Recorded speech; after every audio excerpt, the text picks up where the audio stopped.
strengthen governance and policy and enhance implementation towards transformative climate resilient developments, and Botswana Parliament provides an oversight role for realization of policy response measures.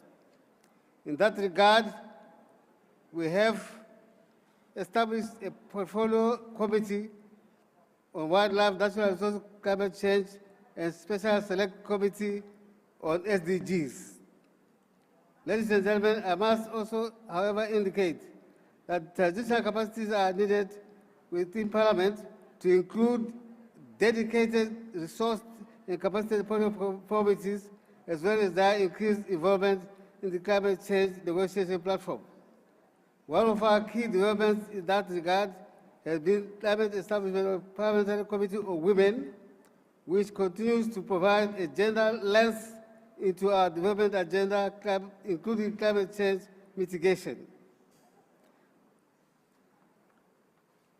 Distinguished guests, similarly, the newly established International Subsidiary Standards Board, which aims to provide a worldwide baseline for climate and environmental, social, and governance disclosure standards, will be a critical step in improving climate smart investing decision-making.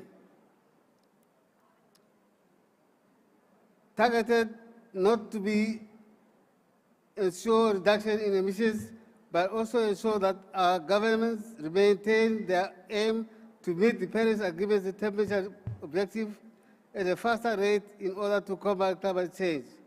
We need to intensify our actions and investments needed for a substantial low-carbon future and equitable developments globally.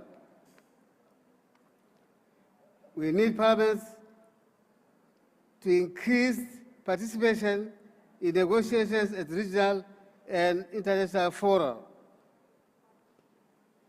The Botswana economy is primarily anchored on mining and agriculture. The diamonds and beef sectors in particular mean a lot to Botswana and are most energy and water intensive. We therefore require better production technologies, funding, water, energy efficient and climate friendly production in order to achieve development agendas. It is therefore to mobilize our stakeholders to change rules, attitudes, and behavior for achievement of suitable developments. Mr. President, in conclusion, I take this opportunity to call on parliaments to ensure they remain valuable partners at the forefront to achieve sustainable development for all because of the constitutional advantage they have and they enjoy through lawmaking, overseeing government policies and programs, enacting and scrutinizing government budgets, and responding to views of their constituents. As parliaments, we have the responsibility to shape national climate policies, drive equitable and sustainable development, and fill the important gaps at global, national, and local levels. It remains crucial that parliamentarians are capacitated on issues of climate change to catalyze the process. I thank you, members, for your attention. Thank you.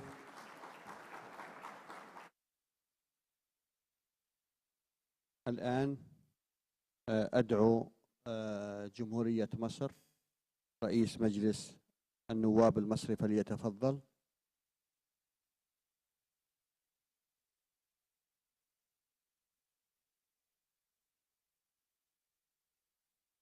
والمتحدث الذي يليه غينيا بيساو.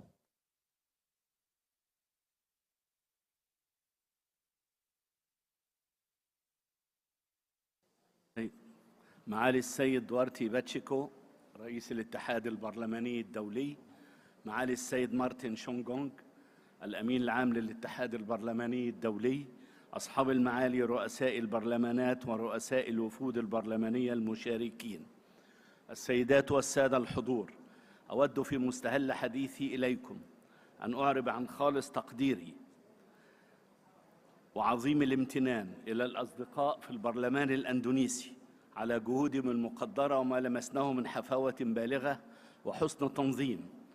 الحضور الكريم، ليس من المبالغة القول بأن ظاهرة تغير المناخ تعد التهديد الأكبر الذي يترتب عليه آثار كارثية على المجتمعات البشرية والنظم البيئية والأيكولوجية، وهو ما يحتم على المجتمع الدولي بذل جهود حثيثة والتحلي بإرادة جادة وصادقة لمجابهة تلك الظاهرة عبر الحد من الانبعاثات باعتباره هدفاً عالمياً من أجل إنقاذ العالم من أخطار تغير المناخ. الزميلات العزيزات والزملاء الأعزاء، لقد أولت الدولة المصرية اهتماماً خاصاً بقضية تغير المناخ، وضعت خلاله التكيف مع التغيرات المناخية كأولوية رئيسية، وهو ما جعل الخطاب المصري تجاه تلك الظاهرة في مختلف المحافل العالمية يرتكز بالأساس على المسؤولية المشتركة لدول العالم في إنقاذ كوكب الأرض. وفي هذا الإطار انتهجت الدولة المصرية خطاً شاملاً تمضي فيه مجهوداتها الوطنية في مواجهة تلك الظاهرة إلى جانب الانخراط الإيجابي والمكثف في كافة الأنشطة العالمية لمواجهة تلك الظاهرة. فعلى الصعيد الوطني عمدت الدولة المصرية إلى مراجعة التشريعات والقوانين الخاصة بالبيئة ووضع السياسات الكفيلة بمجابهة التغيرات المناخية عبر رؤية وطنية شاملة استهدفت وضع قضية التحول إلى الاقتصاد الأخضر في مقدمة الأولويات المصرية في إطار الاستراتيجية التنموية المصرية 2030. كما أطلقت مصر على هامش مشاركتها في أعمال الدورة 26 لمؤتمر الدول الأطراف في اتفاقية الأمم المتحدة لتغير المناخ بجلاسكو الاستراتيجية الوطنية لتغير المناخ 2050، والتي تسعى لتحقيق أهداف رئيسية تتمثل في تحقيق نمو اقتصادي مستدام وخفض الانبعاثات في مختلف القطاعات وزيادة حصة مصادر الطاقة المتجددة والبديلة في مزيج الطاقة وتعظيم كفاءتها، بالإضافة إلى العمل على تعزيز البحث العلمي ونقل التكنولوجيا وإدارة المعرفة والوعي لمكافحة تغير المناخ وتحسين حوكمة وإدارة العمل في مجال تغير المناخ. وعلى الصعيد الدولي حرصت مصر على الانخراط الإيجابي والبناء في كافة المشاورات والاتفاقيات الدولية لمواجهة ظاهرة تغير المناخ، وترتكز الرؤية المصرية في هذا الإطار على المسؤولية المشتركة لكافة الدول عن مواجهة آثار التغيرات المناخية مع تفاوت الأعباء المترتبة على ذلك بين الدول المتقدمة والنامية. فمع الأهمية القصوى لتضافر الجهود الرامية للحد من انبعاث الغازات المتسببة في ارتفاع درجة حرارة الأرض والتسبب في تغير المناخ، إلا أنه ينبغي أيضاً إيلاء اهتمام كافي بالشق الخاص بالتكيف مع التغيرات المناخية، والتي ألحقت أضراراً جسيمة بالدول النامية على مدار العقود الماضية بشكل أكبر من الدول المتقدمة، نظراً لضعف القدرات المالية والفنية والتكنولوجية للدول النامية. كما يأتي استضافة مصر للدورة 27 لمؤتمر الدول الأطراف في اتفاقية الأمم المتحدة لتغير المناخ COP 27 هذا العام، ليمثل برهاناً على الإرادة المصرية الصادقة والجادة في بلورة جهد قانوني دولي منظم وعادل في مواجهة ظاهرة التغيرات المناخية. السيدات والسادة الحضور، إننا كبرلمانيين مدعوين أكثر من أي وقت مضى لحشد جهودنا البرلمانية باتجاه دعم مكافحة التغيرات المناخية، سواء على أصعدتنا الوطنية أو في إطار محافلنا البرلمانية العالمية، وذلك عبر عدة آليات أبرزها إلزام الحكومات بتقديم تقارير دورية للبرلمانات بشأن ما تحرزه من تقدم بشأن مواجهة تغير المناخ، فضلاً عن العمل على تحقيق توافق أكبر بين التشريعات والسياسات ذات الصلة بمكافحة تلك الظاهرة الخطيرة بما يضمن تناسق الجهود الوطنية البرلمانية والحكومية في هذا الشأن، إذ أننا لا نتحمل مسؤولية أجيالنا فقط، وإنما نرفع عن كاهل الأجيال القادمة هذا الخطر المخيف. وفي الختام أتمنى لأعمال اجتماعاتنا كل التوفيق والسداد، وأشكر حضراتكم شكرا جزيلا على حسن الاستماع. شكرا. والآن أدعو تايلاند بسبب عدم وجود غينيا بيساو، والمتحدث الذي يليه الكويت.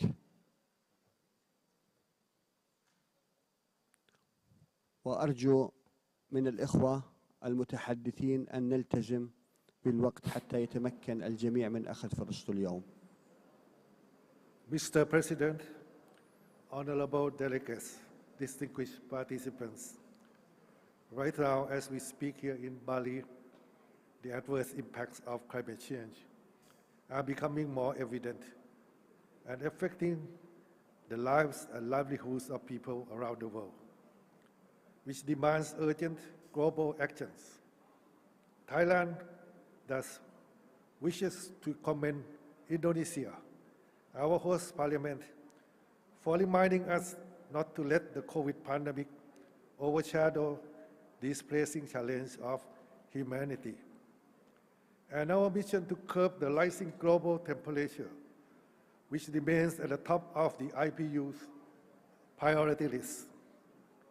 As one of the world's top 10 countries most affected by the long-term impacts of climate change, and one of the first group of parties to join the Paris Agreement in 2015, Thailand is making a good progress in fulfilling our commitments to achieve the goals and objectives of the UNFCCC and its Paris Agreement.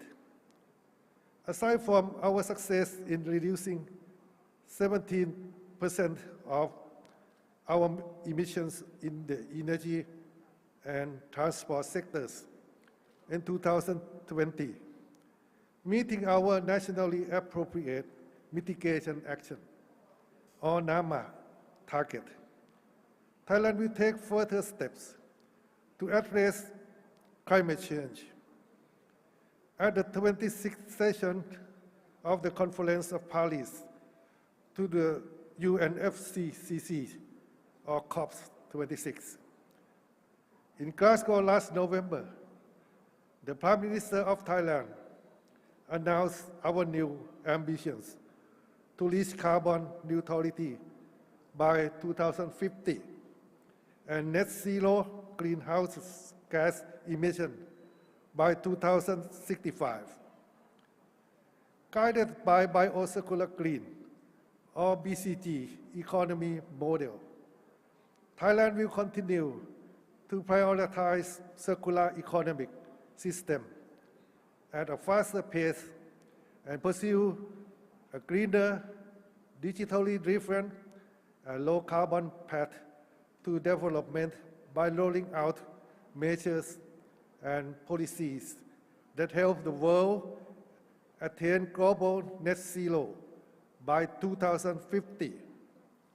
We will push ahead with restructuring the energy industry and focusing on climate-smart infrastructure to accommodate the clean and renewable energy transition trend, and greening the financial system through the ASEAN Low Carbon Energy Program, as well as optimizing energy consumption through innovation and using next-generation technologies for electric vehicle production as part of Thailand 4.0 National Development Strategy. Mr. President, in keeping with Thailand's pledge made at COP26 summit, the Parliament of Thailand stands ready to help strengthen the country's climate action. Therefore, I am personally pleased to inform you that Thailand is now in the process of preparing the country's first ever dedicated Climate Change Act, which includes obligations for the private sector to report their GHG emissions to the National Greenhouse Gas Inventory, while stipulating administrative fines for failure to report such emissions. This legislation would prompt our private sector to start aligning their way of doing business with the country's climate targets. The draft act is expected to go through nationwide public hearings and tabled to the Parliament later this year. To keep the 1.5 degrees Celsius target within reach, Thailand would like to emphasize the need for capacity building, technology transfer, and financial support to assist developing countries in accelerating their mitigation efforts. We are confident that with enhanced support on and access to climate finance and necessary low-carbon technology, Thailand can increase our nationally determined contributions, or NDCs, to 40% and achieve our net zero even before 2065. Mr. President, I wish to close by reiterating that we must turn this COVID-19 crisis into an opportunity. Let us make every effort to recover better and greener by creating more balanced, low carbon, and climate resilient societies and economies that benefit everyone. As the stakes have never been higher, and we have little time left to enhance our climate actions, parliamentarians across the globe need to work together to intensify our actions to tackle the climate emergency and achieve the goals and objectives of the UNFCCC and its Paris Agreement at the earliest opportunities. This is an ultimate war that humanity can join hands to fight against global warming, our common enemy, and protect the blue planet, our only home and the future of our next generations. Thank you so much for your kind attention. Thank you. Thank you. أدعو الآن دولة الكويت والمتحدث الذي يليه دولة أفغانستان.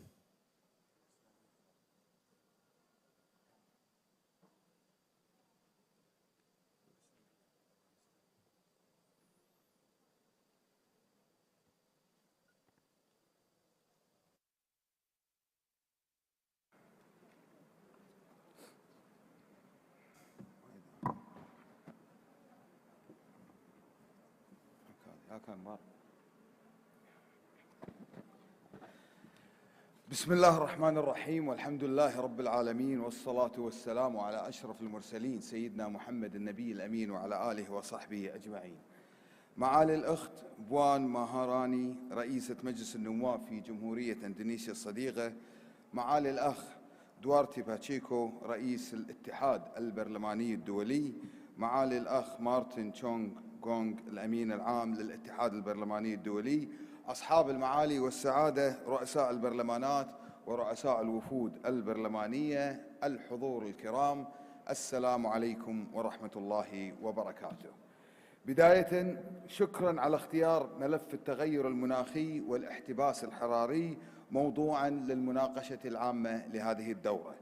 إن أهمية هذا الاختيار لا تكمن في حيثيات الملف ذاته بقدر ما تمثله من نموذج للقضايا والأولويات التي يجب أن يتعاطى معها العالم بأسره، وعندما أقول نموذج فأنا أعني تلك المواصفات التي تنطوي عليها تلك القضية، وأهم تلك المواصفات هي عالمية القضية، أي كونها قضية جامعة عابرة للقارات وغير محصورة في إقليم أو منطقة ما من العالم.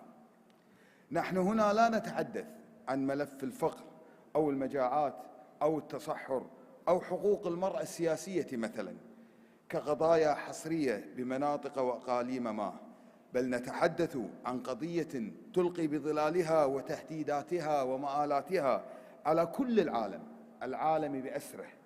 ولن أحتاج عندما أقول عالمية أن أذكر بجائحة كوفيد-19 الذي كشف هشاشة العالم وتشظيه، وكشف فيما كشف خاصة في الأيام الأولى كل أنواع الأنانيات القطرية والمخاوف المتبادلة وسياسات العزل والإغلاق، لدرجة شهدنا فيها كل الممارسات التي تنطوي على الاستئثار وقرصنة اللقاحات وصفقات تحت الطاولة لتأمين الحماية والوقاية، وبشكل هستيري ينطوي على كل النزعات التي اتسمت بالتشكك والأنانية وانعدام كل التضامنات الإنسانية.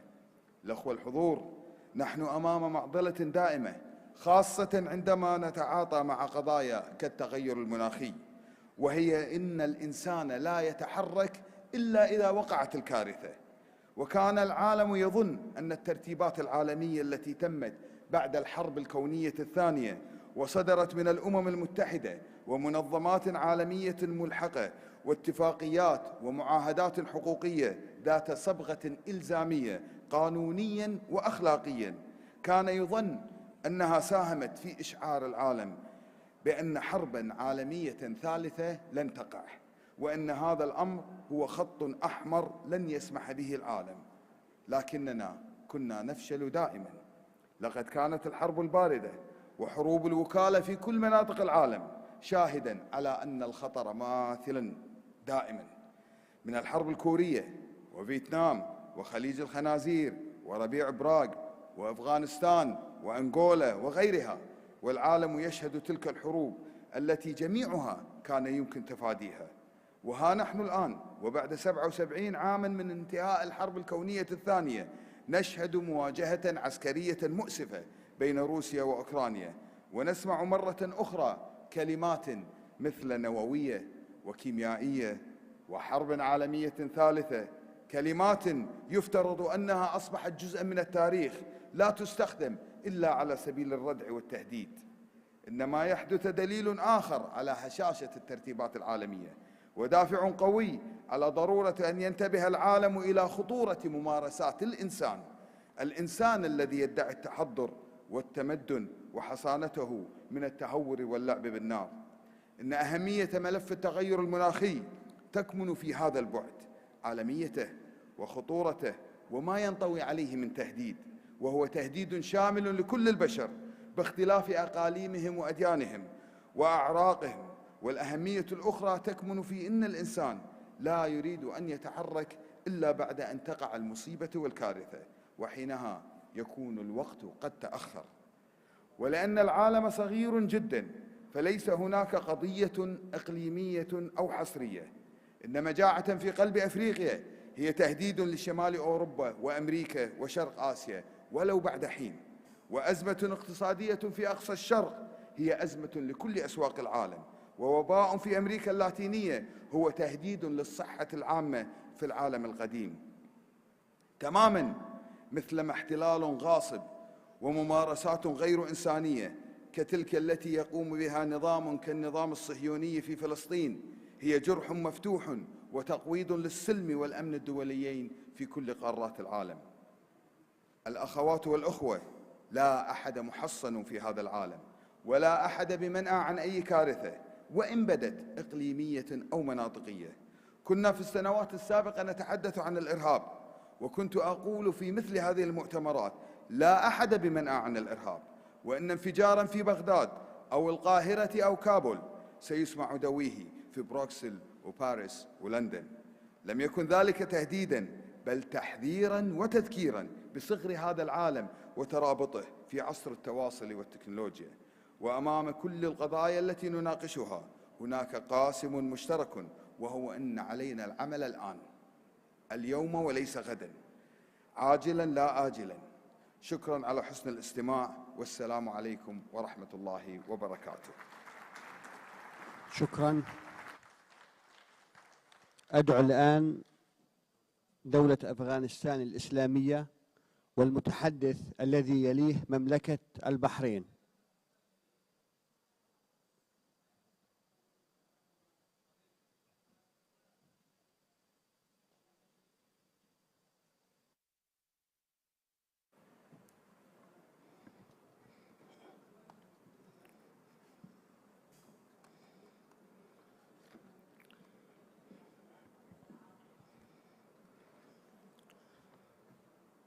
به نام خداوند بزرگ، جناب رئیس و شنوندگان محترم، نخست اجازه بدهید که سمانترین سلام ها و تمنیات نیک خویش و ملت رنجیده افغانستان را حضور شما تقدیم بدارم. متاسفانه بعد از 7 ماه تسلط طالبان در افغانستان، تعهدات آنها با جامعه جهانی از قبیل ایجاد حکومت همه‌شمول، آزادی بیان، آزادی مطبوعات، حقوق خانم‌ها نه تنها عملی نشده، بلکه در این مدت محدودیت‌های بیشتری نیز وضع گردیده است. شما خود در جریان هستید که میزان فقر، بیکاری به اوج خود رسیده.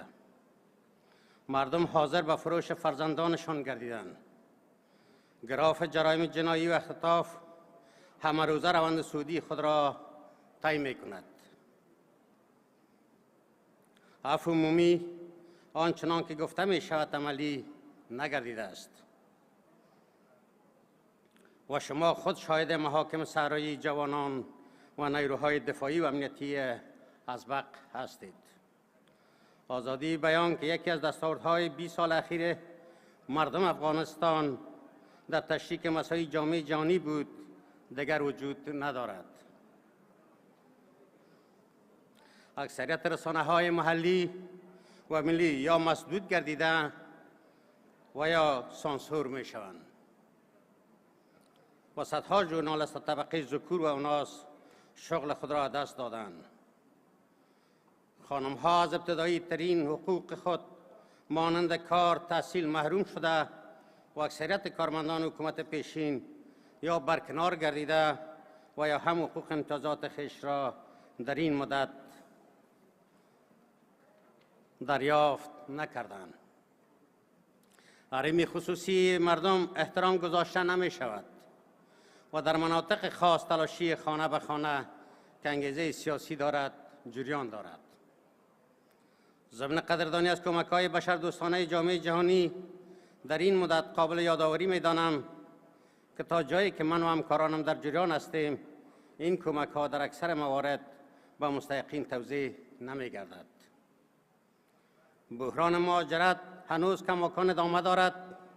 طبق آمار غیر رسمی حدود 600 تا 700 هزار نفر تنها در کشورهای همسایه افغانستان در این مدت مهاجرت نمودند و صدها هزار نفر دیگر در انتظار بیرون شدن از افغانستان هستند. من و همکارانم همه در داخل کشور با مردم در تماس بوده و وضعیت را از نزدیک نظارت میکنیم.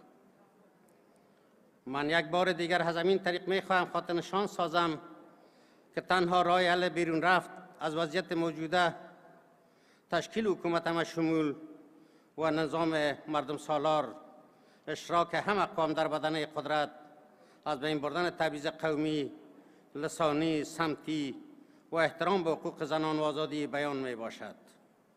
بنابراین از شما و جامعه جهانی تقاضامندم تا جهت تحقق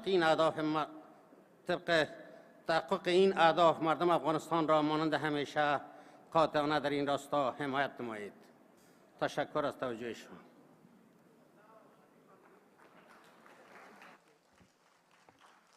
شكرا.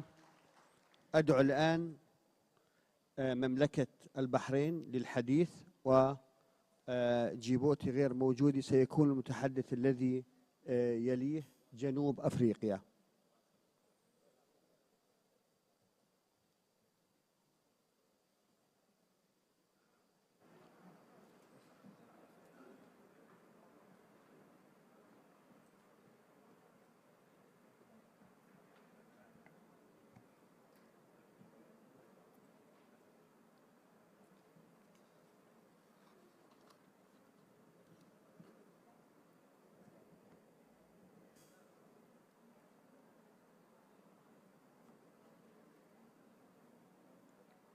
بسم الله الرحمن الرحيم.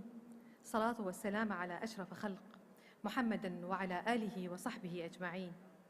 أصحاب المعالي والسعادة، رؤساء البرلمانات والوفود، الحضور الكرام، السلام عليكم ورحمة الله وبركاته. لقد كان جديراً بهذا الاجتماع أن يقام في جزيرة بالي الجميلة بطبيعتها، لتكون مثالاً حياً للفعاليات المنشودة في هذا الاجتماع الذي يضعنا أمام مسؤولية الخروج برؤية فعالة أزاءت المتغيرات المناخية المتسارعة، وحتى نتمكن من الحفاظ على هذا الكوكب من الانفلات البيئي الذي ينذر بكوارث يصعب التنبؤ بمداها. أصحاب المعالي والسعادة، لقد أضحى تغيير المناخ واحداً من أخطر التحديات التي تهدد مستقبل البشرية، وأصبحت المعالجة والتصدي للمشاكل التي يولدها مطلباً دولياً ملحاً وعاجلاً، خاصة في ظل تزايد الظواهر المناخية المتطرفة والتي تنقدح بشكل يومي في مناطق مختلفة من الأرض وبنحو غير مسبوق، حيث خلفت أكثر من 20 مليون لاجئاً مناخي في العالم، وإن عدد المتضررين من أفراد ومناطق سيظل يلقي بمؤثراته نحو التزايد المضطرد إذا لم تتداعى البرلمانات والحكومات والهيئات المتخصصة والشركات والأفراد لوضع تدابير وآليات تكبح التسارع في التغيير المناخي. وفي هذه اللحظة التي أتحدث معكم فيها، قد تكون أكثر من بقعة في الأرض تواجه صعوبات بيئية من سيول أو جفاف أو عواصف أو ارتفاع حاد في درجة الحرارة أو اختلال لموازين البيئة كما يحصل في القطب الشمالي. والنتائج التي تلوح في الأفق تنذر باتساع الكوارث الطبيعية والظواهر المناخية العنيفة التي تسبب المزيد من النازحين، ولم نتمكن من الوقوف أمام ذلك كله إلا بوجود إرادة دولية جامعة وتدابير حازمة وفورية وتحول جذري في الآليات والسلوك البشري لكبح المعدلات الهائلة من انبعاث الغازات والاحتباس الحراري الذي يضع الأمن الاقتصادي والغذائي والمائي والصحي العالمي على المحك. ولا شك أن برلمانات العالم بحاجة اليوم أكثر من أي وقت مضى لأن تتحد وتتحرك في سياق موحد لتجاوز التحديات البيئية التي نلامس حساسيتها بمقاربتها مع ما نشهده من آثار وأضرار واسعة تركتها جائحة كورونا وما خلفته من تبعات جسيمة قد تشكل في مجملها جزءاً بسيطاً مقارنة بما قد تحدثه المتغيرات المناخية من ظواهر كارثية في الكوكب والمجتمعات الإنسانية. أصحاب المعالي والسعادة، إذا لم نستطع اليوم كبرلمانات وحكومات ومنظمات أن نعمل على صياغة توجه عالمي جاد وإيجاد تدابير طارئة، فقد نضطر مستقبلاً للبحث عن إقامة مدن صديقة للنازحين بفعل الظواهر المناخية، خاصة بعد الصرخة التي أطلقتها الأمم المتحدة والتي أنذرت من تغيرات مدمرة في كوكب الأرض خلال العقود القليلة القادمة، حيث يبقى الرهان على تجاوز تلك التهديدات في تغيير السلوك البشري. ومن الحتمي أننا كبرلمانات يقع على عاتقنا إدماج التكيف مع تغيير المناخ في صلب برامجنا المستقبلية، وأن ندفع لتوفر المزيد من موارد التمويل لتحسين قدرة الحكومات في التعاطي الفعال مع أزمة المناخ، كما يستدعي الواقع أن نستحث الجهود للقيام بالدور الحاسم لكبح آثار الأزمة عبر دعم التوسع في أنماط الأنشطة الاقتصادية الأقل إضراراً بالبيئة، وتشجيع الاقتصاد الأخضر، وتحفيز أنماط الإنتاج والاستهلاك المستدامة التي تضع المعايير البيئية في مقدمة أولوياتها، وذلك عن طريق تحفيز مؤسسات القطاع الخاص للتحرك في إطار الاستهلاك والإنتاج المستدام والتوسع في استخدام مصادر الطاقة المتجددة وتقديم الحوافز المختلفة لذلك التحول. أصحاب المعالي والسعادة، لقد كان الحضور العالمي الحاشد في مؤتمر الدول الأطراف 26 في غلاسكو أواخر العام الماضي والوثيقة التي تمخضت عنه مؤشراً للأهمية الفائقة التي ينبغي أن يوليها المجتمع الدولي لهذه القضية. ولقد كانت مملكة البحرين حاضرة في هذا الحدث بوفد رفيع المستوى برئاسة صاحب السمو الملكي الأمير سلمان بن حمد آل خليفة ولي العهد رئيس مجلس الوزراء حفظه الله، حيث أعلنت دعمها للمبادرة الدولية في مجال تغيير المناخ. وتشارك مملكة البحرين وتنفيذاً للتوجيهات السامية لحضرة صاحب الجلالة الملك حمد بن عيسى آل خليفة عاهل البلاد المفدى حفظه الله ورعاه المجتمع الدولي اهتمامه بتوفير بيئة آمنة للبشرية، فقد قامت بإدماج أهداف تغيير المناخ والرؤية الاقتصادية للمملكة 2030 وبرنامج عمل الحكومة القائم، كما أنشأت العديد من المؤسسات والهيئات الحكومية واللجان لوضع البرامج والسياسات والاستراتيجيات كالمجلس الأعلى للبيئة وإنشاء هيئة للطاقة المستدامة، وعمدت لتعيين مبعوث خاص لشؤون المناخ، وقامت بسن عدد من القوانين واللوائح إنفاذاً للاتفاقيات متعددة الأطراف التي أصبحت المملكة طرفاً فيها، وصبت تركيزها على رفع مستوى الوعي العام وبناء القدرات الوطنية في المجالات المتعلقة بالبيئة، فيما صادقت المملكة على اتفاقية باريس في ديسمبر من عام 2016 والتي دمجت تهديدات التغيير المناخي في السياسات الوطنية لجميع القطاعات. وحققت مملكة البحرين إنجازات عديدة من خلال تنفيذ الخطط والمشاريع الخاصة بالتغيير المناخي، ومنها مشروع الطاقة المتجددة واعتماد أفضل المبادرات لتحقيق أهداف التنمية المستدامة خاصة في مجال خفض الانبعاثات الكربونية، كما يعد تدشين الحملة الوطنية للتشجير تحت شعار دمتي خضراء برعاية صاحبة السمو الملكي الأميرة سبيكة بنت إبراهيم آل خليفة قرينة عاهل البلاد المفدى رئيسة المجلس الأعلى للمرأة أبرز المبادرات في هذا الصدد. أتمنى أن نخرج من هذا المؤتمر برؤية لمواجهة الأخطار المحدقة بكوكبنا وتهديد سبل العيش فيه، وأن نصل إلى الصفر الآمن عبر ما ننشد من تعبئة للبرلمانات من أجل تغيير المناخ. أشكر لكم حسن إصغائكم، والسلام عليكم ورحمة الله وبركاته. شكراً. أدعو الآن جمهورية جنوب أفريقيا والمتحدث الذي يليها جمهورية مالطا.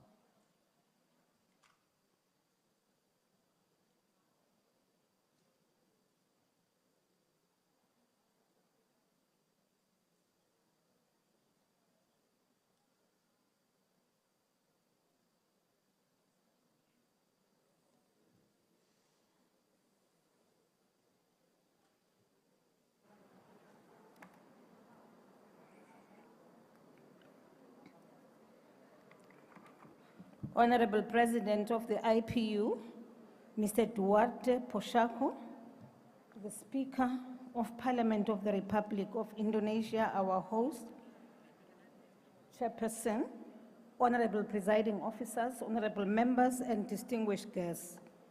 Your Excellency, Madam President of Indonesia in absentia, It is an honor and privilege for me and the people of the Republic of South Africa to be afforded this prestigious opportunity to contribute to the debate of such important theme of the 144th IPU Assembly, Getting to Zero, Mobilizing Parliaments to Act on Climate Change.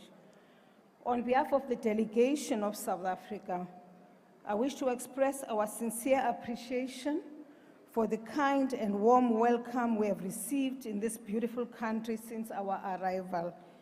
It will be amiss of me, Chairperson, not to mention that in 1961, on this day in South Africa, 69 people were mowed down by the racist regime, and that day has since become the Human Rights Day in South Africa.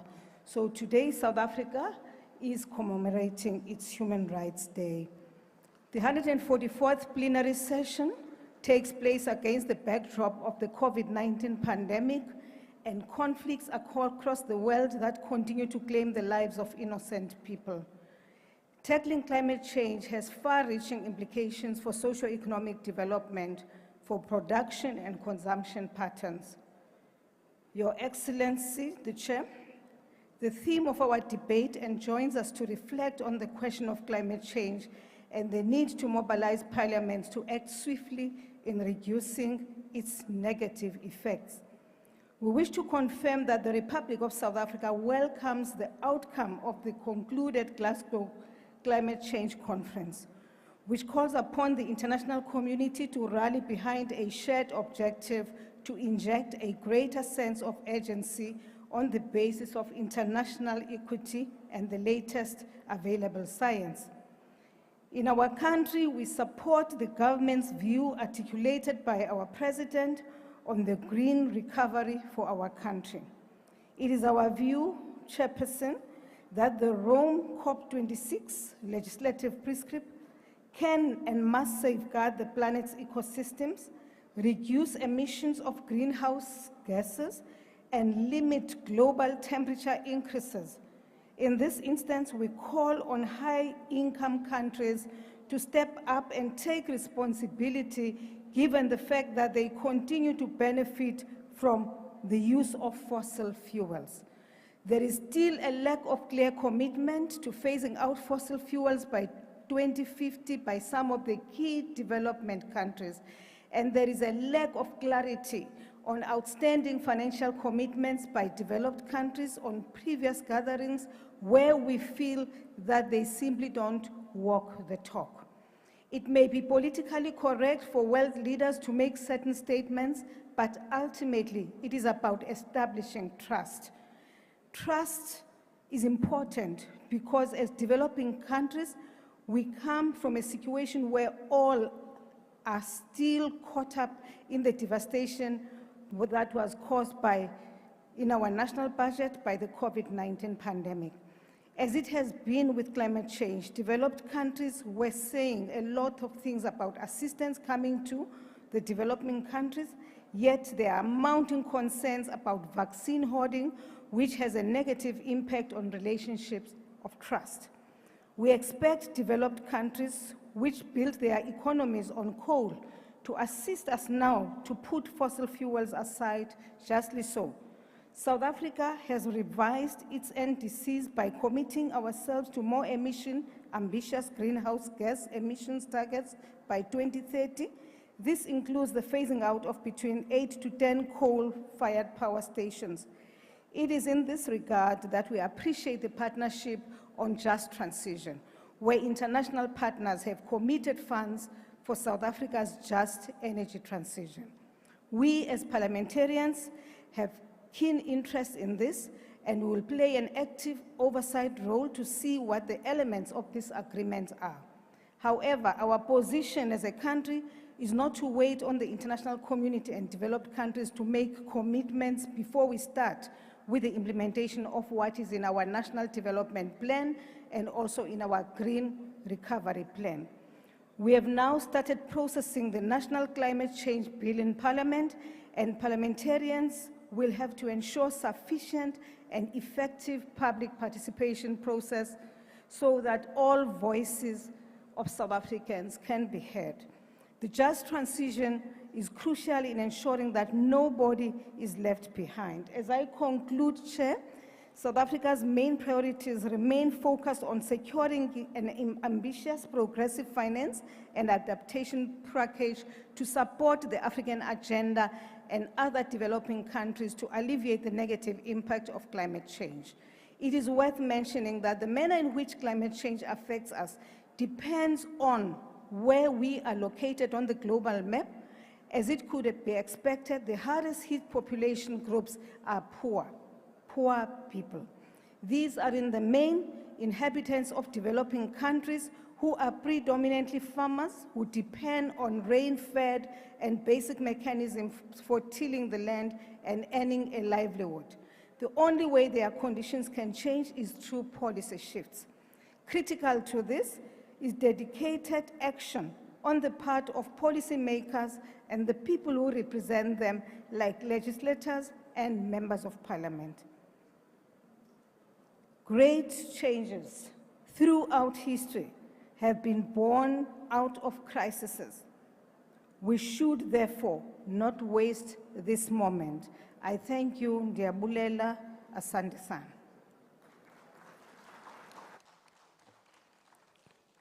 شكرا.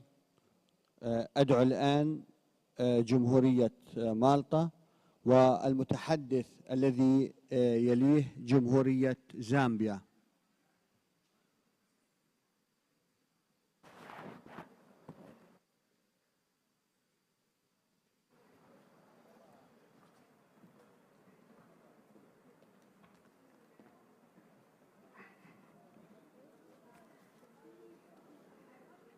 Thank you, Chair.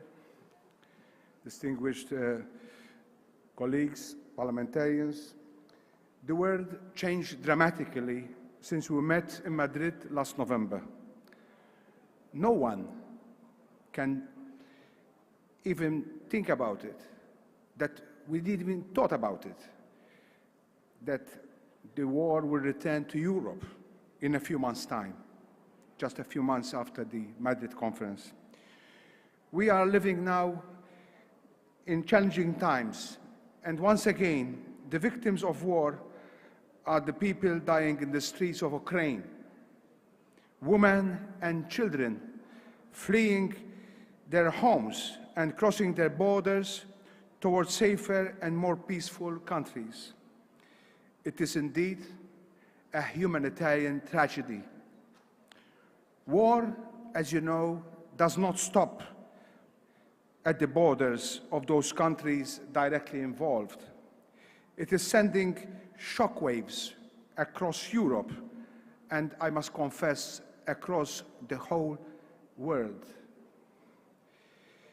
It is also hitting our efforts to address the climate crisis. For example, the invasion of Ukraine is hampering scientific efforts to undertake vital research on climate change when it comes to permafrost in Russia, which covers 60% of its territory. We are talking about a vast area of frozen ground, which is estimated to hold twice as much greenhouse gas as there is in the whole atmosphere. One major shockwave that we have seen in recent weeks is the sudden spike in the price of fossil fuels, on which we are still very much dependent. We all know that energy prices based on fossil fuels are very volatile, but we can also learn from this experience that such volatility is not sustainable. We also know that such volatility is non-existent when using renewable sources to generate our economies, for example. I come from a very small island republic in the Mediterranean, and apart from the obvious threat of rising sea levels, we are also very much dependent on sea and air transportation. The increase in cost of transportation in recent months and weeks, which is mainly attributed to the increase in price of fossil fuels, has been phenomenal. Therefore, the transition to a green economy is not only required to save our planet, but it is also necessary for our economies. Ladies and gentlemen, this is not a matter of a choice, but a matter of action. Let's be honest with ourselves. It is not an easy way forward, but we must take the same direction together. Of course, it is easier said than done. The global economy, since the last World War in particular, has based its economic generation on fossil fuels. The large majority of our investment during the last century have been centered around the provision of fossil fuels, be it cars, aeroplanes, ships, be it power to generate electricity. Therefore, we need strong political will. We need a change in the mentality. However hard it is, the world has to adapt swiftly to the changes that were brought by the pandemic. We need the same approach when it comes to climate change. The transition towards a green economy should be also fair. Its success can only be achieved if no one, and I repeat, no one is left behind.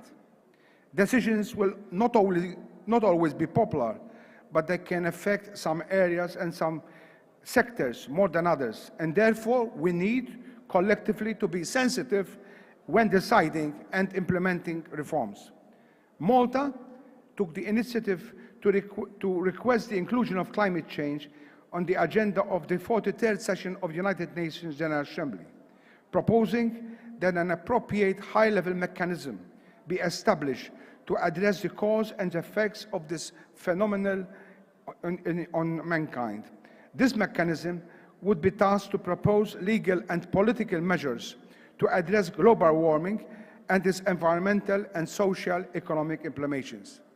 I must remind you that it was my country, Malta, way back in 1988, 6 December, when there was the Malta Resolution on the protection of global climate for present and future generations of mankind, that was at that time unanimously adopted in the plenary of the General Assembly. Ladies and gentlemen, the role of politicians, but the role definitely of parliamentarians, is crucial. In 2015, Malta enacted the Climate Action Act. This act established a Climate Action Board, a body in which all sectors of our society are represented, aiming to mainstream climate action, monitor implementation of international and EU commitments to reduce greenhouse gas emissions and facilitate preparedness and adaptation to climate impacts. This Climate Action Act also required the executive to prepare a low-carbon development strategy and a national adaptation strategy that will be reviewed and updated at least every 4 years. So Parliament is also responsible as an institution to hold the government into account. It is important to pass laws. However, laws need to be implemented on the ground in an effective way. It is the role of our parliaments that must make sure that the implementation of laws as is done should be and targets are met in time. Climate change is a horizontal issue and cannot be tackled through a single sector alone. Let me conclude with a concrete proposal. I urge you to go back to your parliaments and work toward the setting up of a parliamentary committee with a specific aim of scrutinizing the implementation of measures relating to climate change. A specific committee solely dedicated to climate change matters in which all sectors can coordinate all the perspectives within one mechanism that can prove to be more effective. Thank you very much. شكرا. أدعو الآن جمهورية زامبيا والمتحدث الذي يليه جمهورية موريشيوس.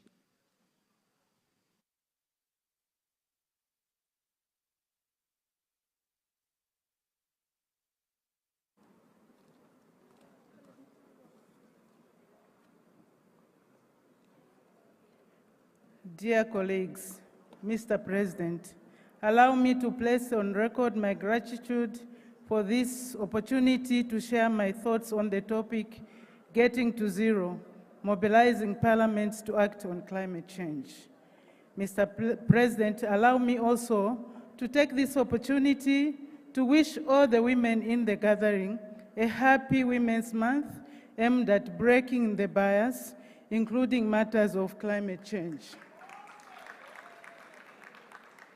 Mr. President, climate change has emerged as one of the world's greatest developmental challenges in the 21st century. Communities around the world, particularly the poorest and most vulnerable, are experiencing the devastating and pernicious effects of climate change. As a woman from a developing country, climate change is close to my heart. This is because I have witnessed its devastating impacts on my country, which sadly has disproportionately affected women and girls and worsened their socio-economic status. This, Mr. President, needs to be addressed urgently by all stakeholders. While recognizing several interventions at global, regional, and national levels, climate change challenges and its effects remain complex. With the advent of COVID-19 pandemic, countries are urged to ensure that plans to recover from pandemic are ongoing. It is important to embrace and adopt health and green recovery strategies and interventions. It is therefore imperative that parliaments are mobilized to spearhead ambitious climate actions owing to their centrality by virtue of being representative institutions. Through their entrenched legislative oversight, budget, and representative functions, parliaments with their strategic mandate can be mobilized to do the following. 1. Provide legislative framework on climate change. This can be achieved by reviewing existing laws and proposing new ones where possible to mainstream climate change. 2. Influence and monitor the implementation of climate change legislation and budgets. Parliaments can be mobilized to provide effective oversight and national and international commitments, including government implementation of national legislation and budgets. Further, parliaments can provide effective oversight by ensuring that the legislation it enacts is sufficiently funded and implemented, and guarantee that the citizens it represents are consulted and included in climate change decision-making processes. While parliaments endeavor to carry out the aforementioned roles, the Zambian parliament inclusive, a number of challenges were faced. Structural and policy issues such as limited financial support, inadequate technical capacity, overlapping sectoral objectives of synergy between the diverse sectors, and insufficient relevant information and data to support members of parliament in addressing climate change issues are the most prominent challenges.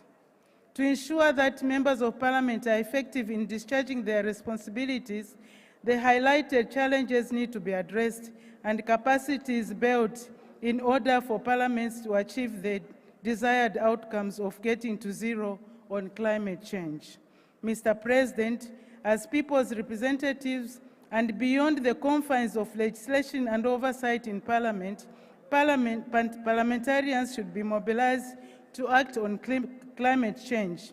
For example, in Zambia, parliamentarians felt the need to address the effects of climate change at local level in their constituencies, where the impacts of climate change are experienced directly by the people. Further, parliamentarians have sought to combat certain vices such as charcoal burning and deforestation, which are fast-changing rainfall patterns and worsening the impact of climate change at local level. In this regard, Mr. President, our parliamentarians established a Zambia Parliamentary Caucus, which is a cross-party voluntary grouping for parliamentarians with a mandate to work towards prioritizing and building consensus on issues that affect conservation. natural resource management, and climate change. As part of its milestone, in 2015, the caucus, in partnership with various stakeholders that work towards climate-resilient communities, such as the Worldwide Fund for Nature and the International Conservation Caucus Foundation, advocated for legislation on the forest protection and management. The caucus made a submission to the Parliamentary Committee on Lands, Environment and Tourism, which led to the enactment of the current Forest Act. Further, the Zambian Parliamentary Conservation Caucus participated in the revision of the Wildlife Act by partnering with the ministry responsible for tourism in organizing the National Parks and Wildlife Policy Workshop, where the caucus made submissions that led into the enactment of the current Wildlife Act, number 14 of 2015. The Act provides for inter alia the sustainable management and protection of wildlife, including forest ecosystems, in the wake of climate change. Mr. President, in addition, the parliamentarians have partnered with the government of the Republic of Zambia's Forest Department to plant 1,000 trees in their constituencies as one of the measures to mitigate against the impact of climate change at community level. Mr. President, allow me to share with this August gathering that we as a parliament are doing to reduce our carbon footprint at institutional level.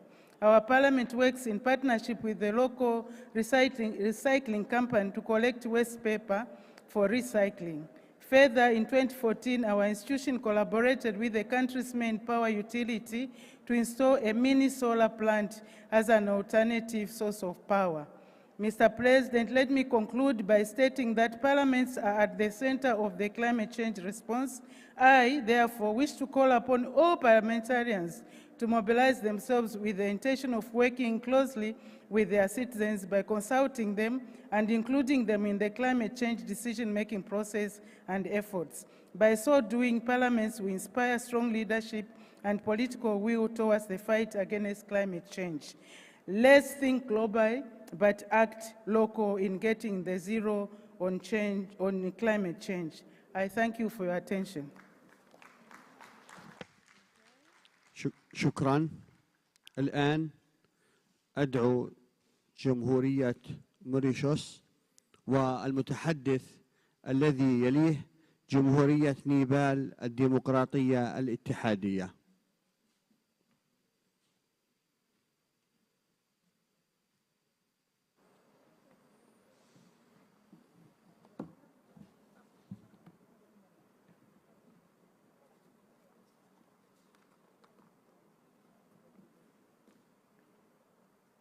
Mr. President, distinguished delegates, ladies and gentlemen,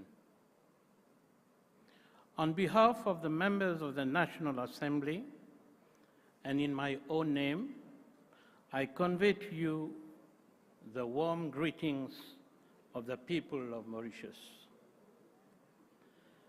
Mr. President, climate change remains one of the most critical global challenges of our times. The outbreak of the COVID-19 pandemic has altered the global socio-economic outlook of small island developing states, confronting them with yet more complex development challenges.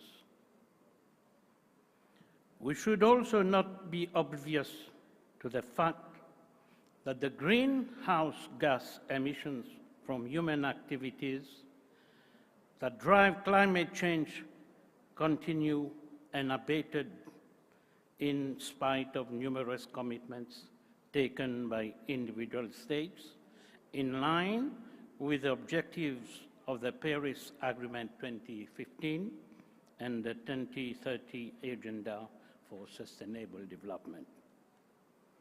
Although progress towards sustainable development is particularly challenging for small islands, yet I am glad to place on record that Mauritius remains committed to protect the planet from degradation through sustainable consumption and production and by sustainably managing its natural resources and taking urgent actions on climate change to enable it to support the needs of the present and the future generations.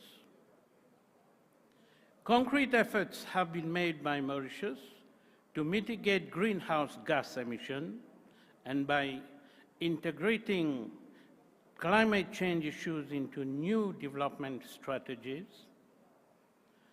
There has been strong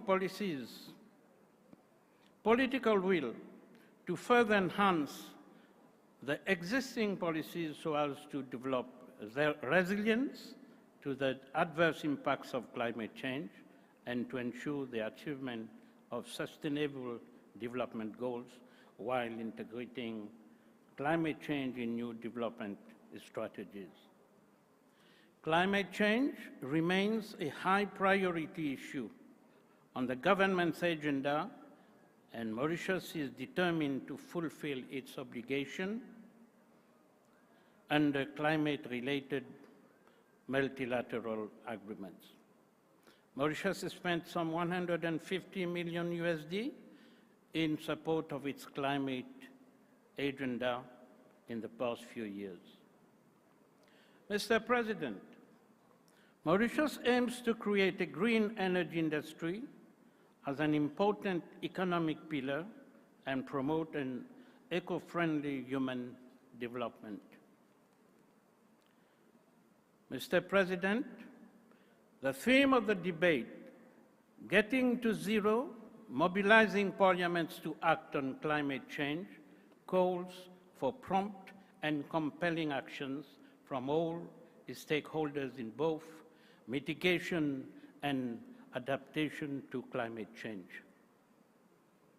Mr. President, I can assure you and this Assembly that the Mauritian parliamentarians play an active role in holding the government to account on its commitments taken at international and regional levels, including those made through the Paris Agreement and the 2030 Agenda for the adoption of legislation and the mitigation and adaptation measures envisaged and being taken by the government to tackle the climate change issues as a matter of priority.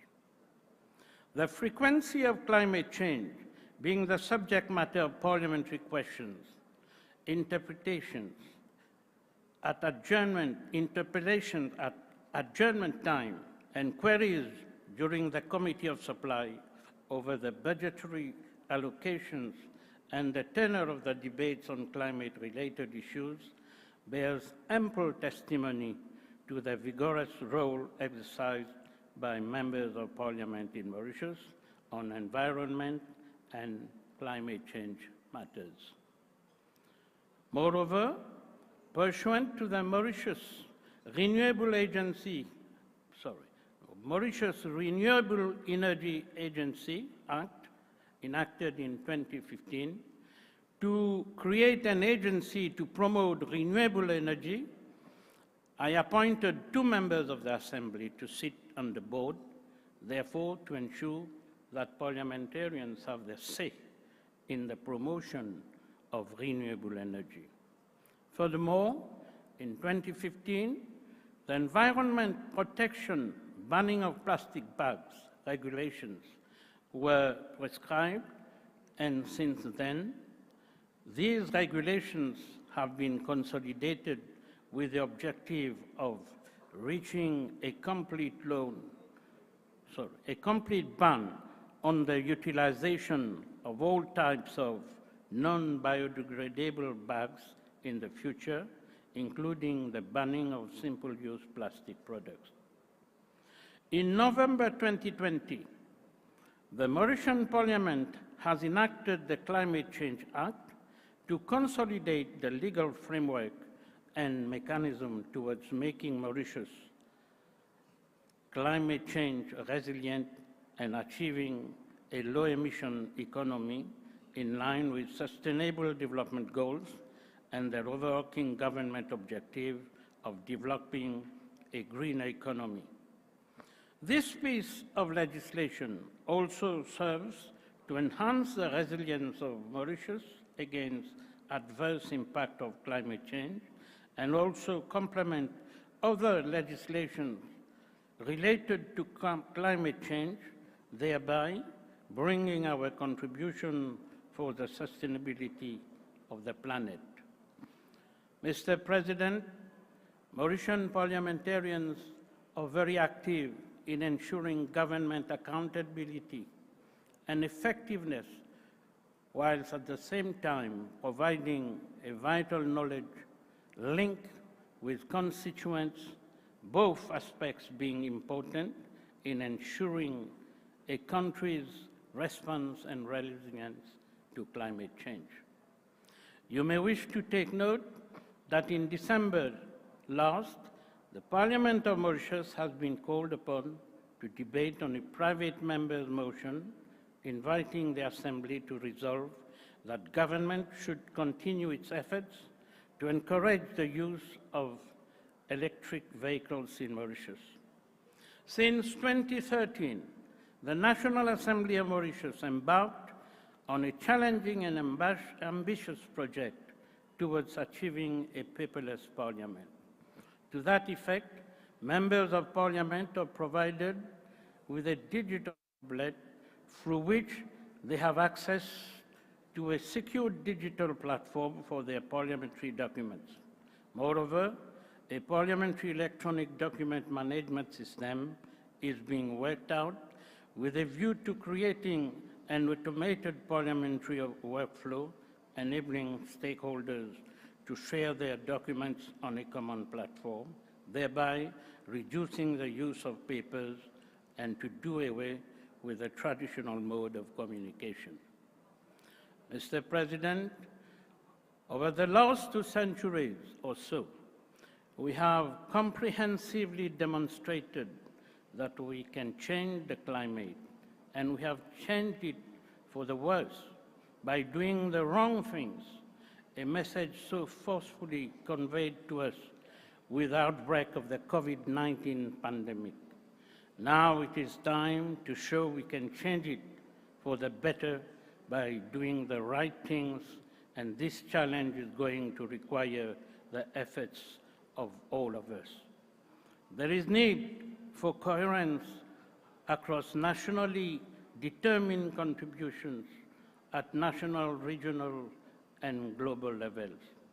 To conclude, allow me to quote the UN Secretary General, who in September 2019 stated, and I quote, "The world is losing the race against climate emergency, but it is a race we can win," end of quote. So, Mr. President, let us pledge today that we will leave no stone unturned in mobilizing parliaments to effectively discharge their parliamentary missions as part of their contribution in tackling this planetary emergency. I thank you for your attention.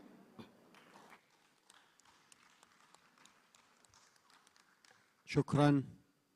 والآن أدعو جمهورية نيبال الديمقراطية الاتحادية والمتحدث الذي يليه جمهورية تيمور الشرقية الديمقراطية.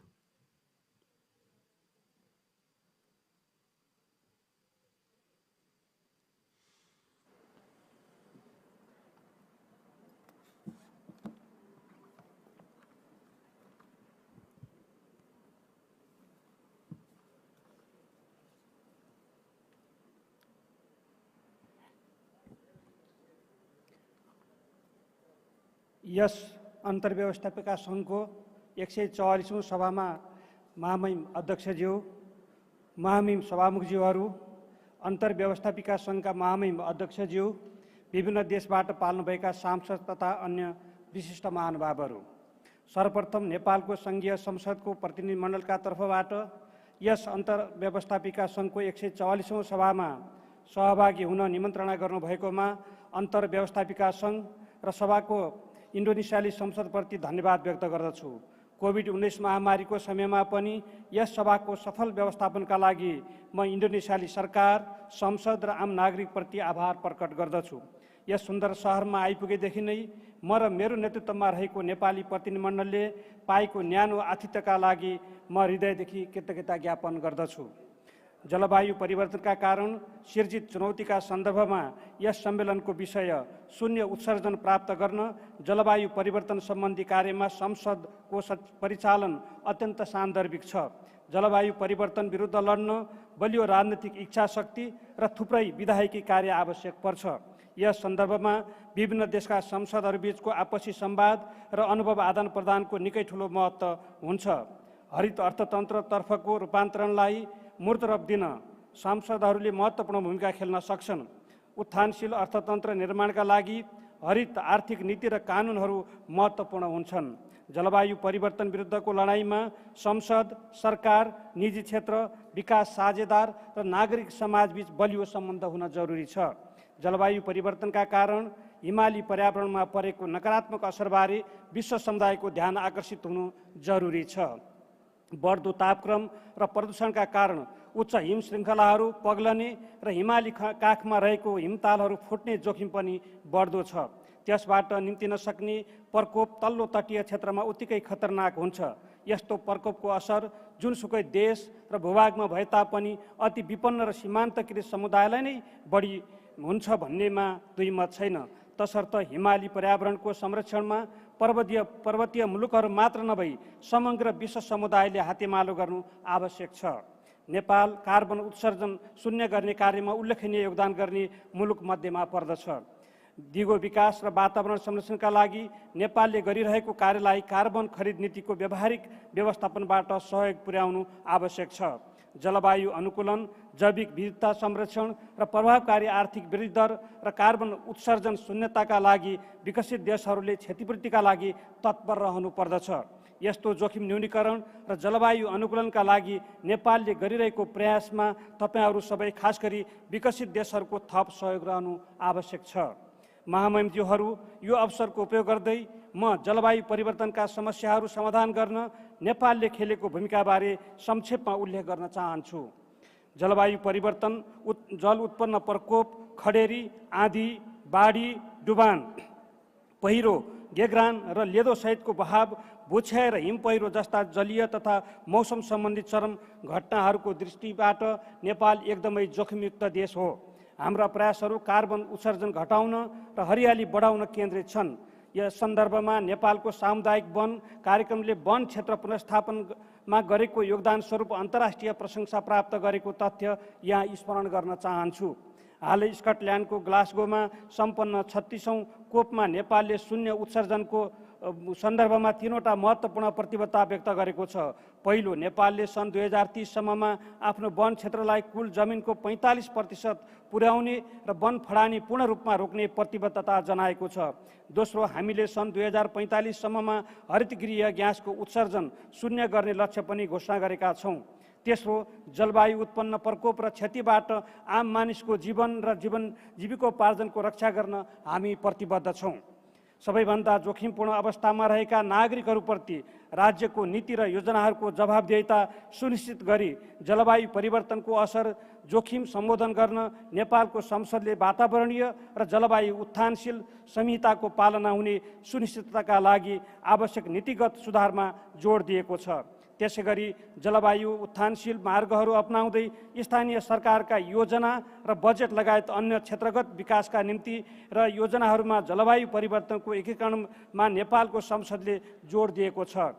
यी सबै कार्यका लागि बलियो राजनीतिक इच्छा शक्ति र प्रतिबद्धता आवश्यक हुन्छ। हाम्रो संसदले शून्य कार्बन उत्सर्जन र जलवायु उत्थानशीलताको सम्बन्धमा नेपालले गरेका अन्तर्राष्ट्रिय र राष्ट्रिय प्रतिबद्धताहरू पूरा गराउन निरन्तर प्रयास गर्दैछ। पेरिस सम्झौताले तोकेका लक्ष्यहरू पूरा गर्न नेपालले निर्धारित राष्ट्रिय योगदान र राष्ट्रिय अनुकूलन योजनामा उल्लेखित लैङ्गिक समानता र सामाजिक समावेशीकरणका लक्ष्यका साथै अन्य नीतिगत लक्ष्यअनुसार जलवायु परिवर्तन अनुकूलन नीति र लक्ष्यहरू अवलम्बन गर्नेछ। जलवायुका क्षेत्रमा विनियोजन गरिएको रकम महिला, आदिवासी, जनजाति, न्यून आय भएका समुदाय र परिवारसम्म पुग्ने गरी शासन प्रणालीमा सुधार गर्न लक्षित बजेट र कार्यक्रममा ध्यान केन्द्रित गर्नु हाम्रो उच्च प्राथमिकता रहनेछ। महामहिमज्यूहरू, अन्तर्व्यवस्थापिका सङ्घको यो सभा एउटा उत्कृष्ट मञ्च हो। यसले विश्वव्यापी महत्त्वका समसामयिक मुद्दाहरूमा छलफल गर्न विश्वभरका संसद सदस्य र नीति निर्माताहरूलाई एकै स्थानमा ल्याउँछ। अन्तर्व्यवस्थापिका सङ्घको सभा मार्फत हाम्रा संयुक्त प्रयासहरूले शून्य उत्सर्जनको लक्ष्यप्रति राजनीतिक नेतृत्वले थालेका कार्यमा थप योगदान दिनेछ। यसले दिगो विकासका लक्ष्यहरू पूरा गर्न जलवायु परिवर्तनका जोखिम समाधानतर्फ ठोस कदमहरू चाल्नेछ भन्नेमा म पूर्ण विश्वस्त छु। यस सभाको पूर्ण सफलताका लागि म र मेरो प्रतिनिधिमण्डलको पूर्ण सहयोग र ऐक्यबद्धता रहने विश्वास दिलाउन चाहन्छु। धन्यवाद। नमस्कार।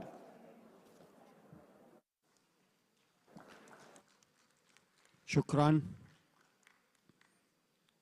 الآن أدعو جمهورية أرمينيا والمتحدث الذي يليها برلمان المجموعة الاقتصادية لدول غرب أفريقيا إيكواس.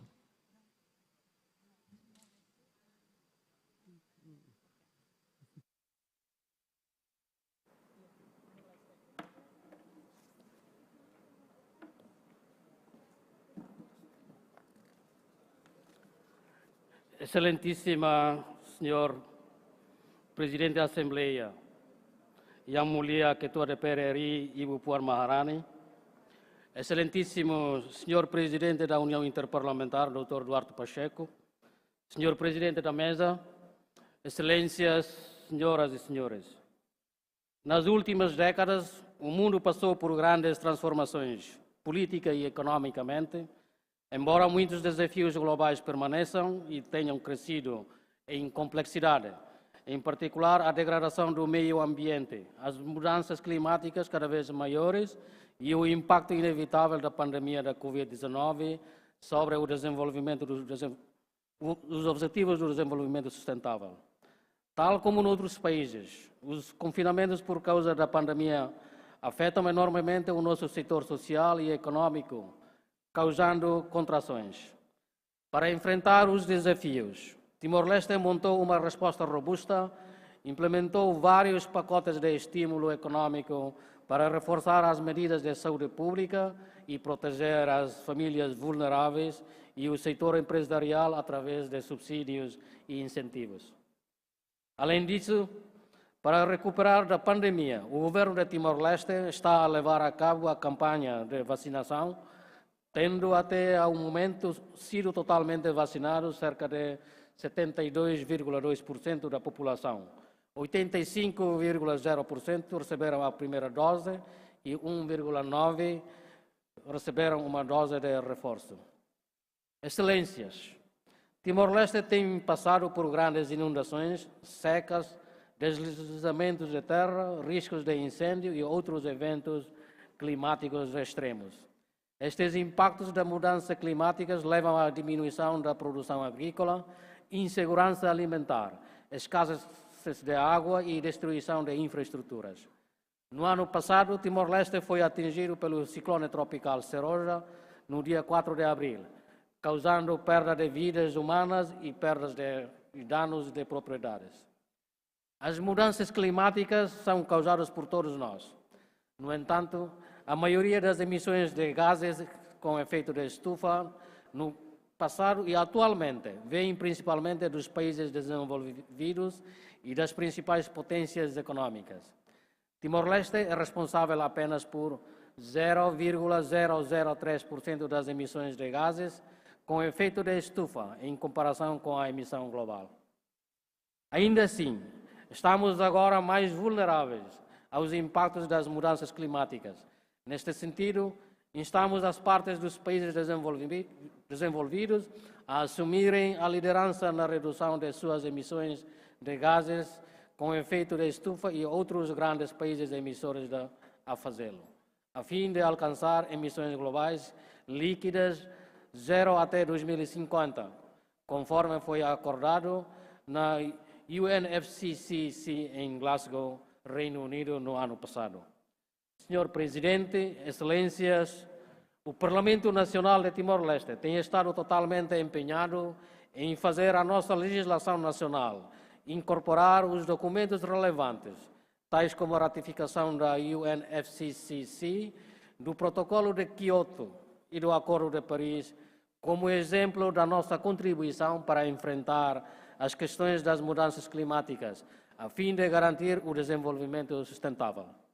Para concluir, gostaria de reafirmar a defesa de longa data de Timor-Leste da necessidade de criar resiliência a estas adversidades climáticas e de continuar a lutar pelo desenvolvimento sustentável como uma via para promover e proteger os direitos de todos. A este respeito, Timor-Leste apela à ação coletiva, à cooperação e aos esforços conjuntos, o que requer vontade política renovada e solidariedade, para que possamos ser eficazes e possamos garantir que todos os nossos cidadãos, incluindo mulheres, crianças e idosos, possam beneficiar da promessa da Agenda 2030 e viver uma vida com dignidade e paz para o bem-estar da humanidade. Tenho dito, muito obrigado.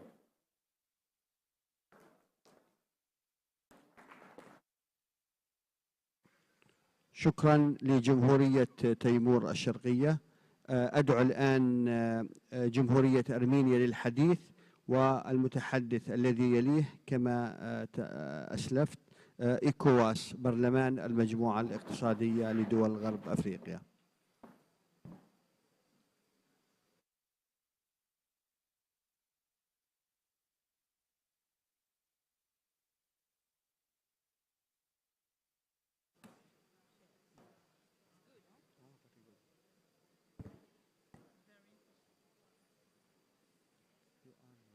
Mr. President, Excellencies, fellow parliamentarians, ladies and gentlemen, I wish to thank our Indonesian host for the excellent organization of the Assembly and warm hospitality extended to all participants.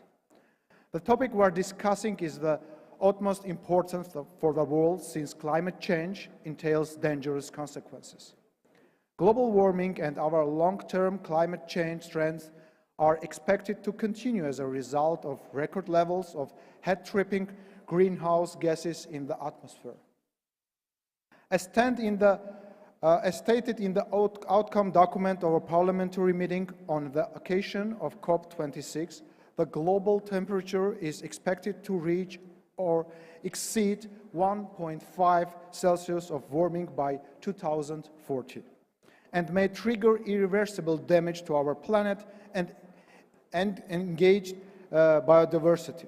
Climate change, with its negative impact on human life, the environment and economic development, is among the main challenges facing humankind. This is especially true for Armenia, as landlocked, mountainous country. Although as a country Armenia is making only a small contribution to greenhouse gas emission, the country is taking active measures, such as the ratification of Paris Agreement in February 2017, to reduce carbon emissions, thereby contributing to the international community's effort to address climate changes.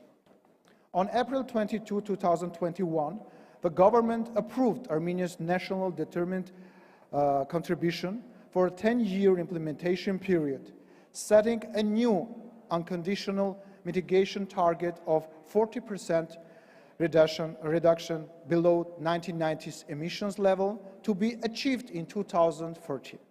For the first time, Armenia adopted its national adaptation plan of action on climate changes, aimed at supporting and improving synergies and coordination between and across sectoral initiatives.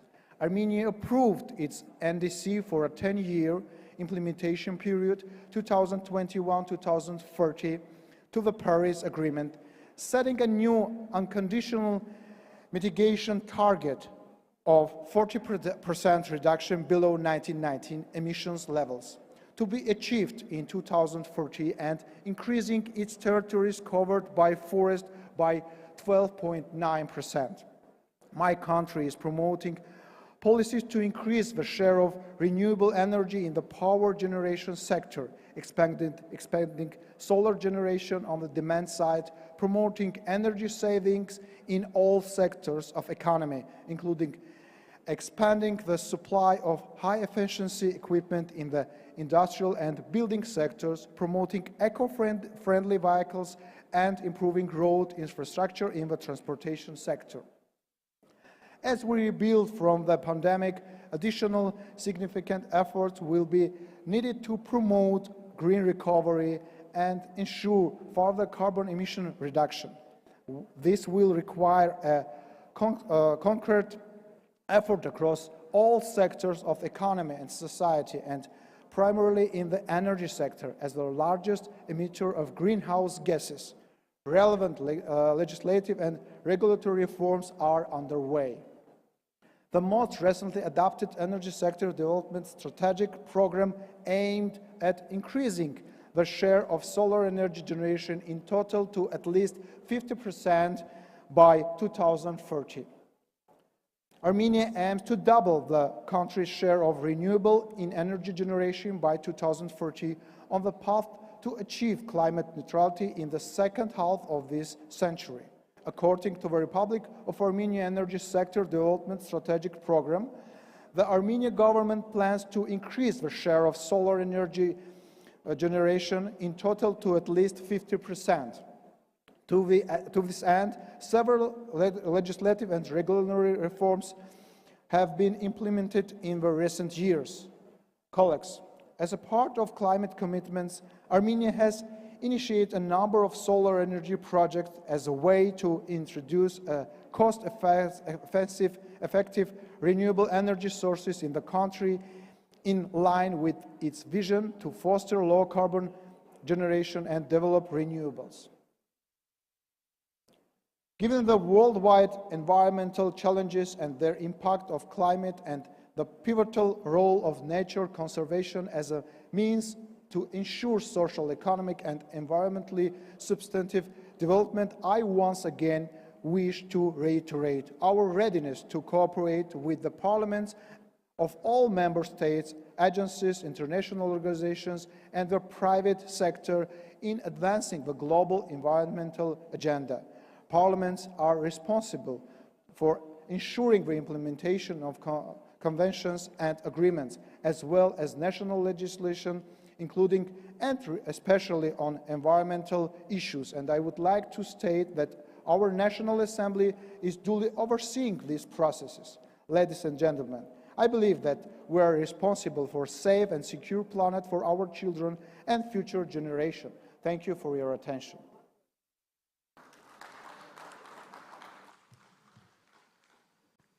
شكرا.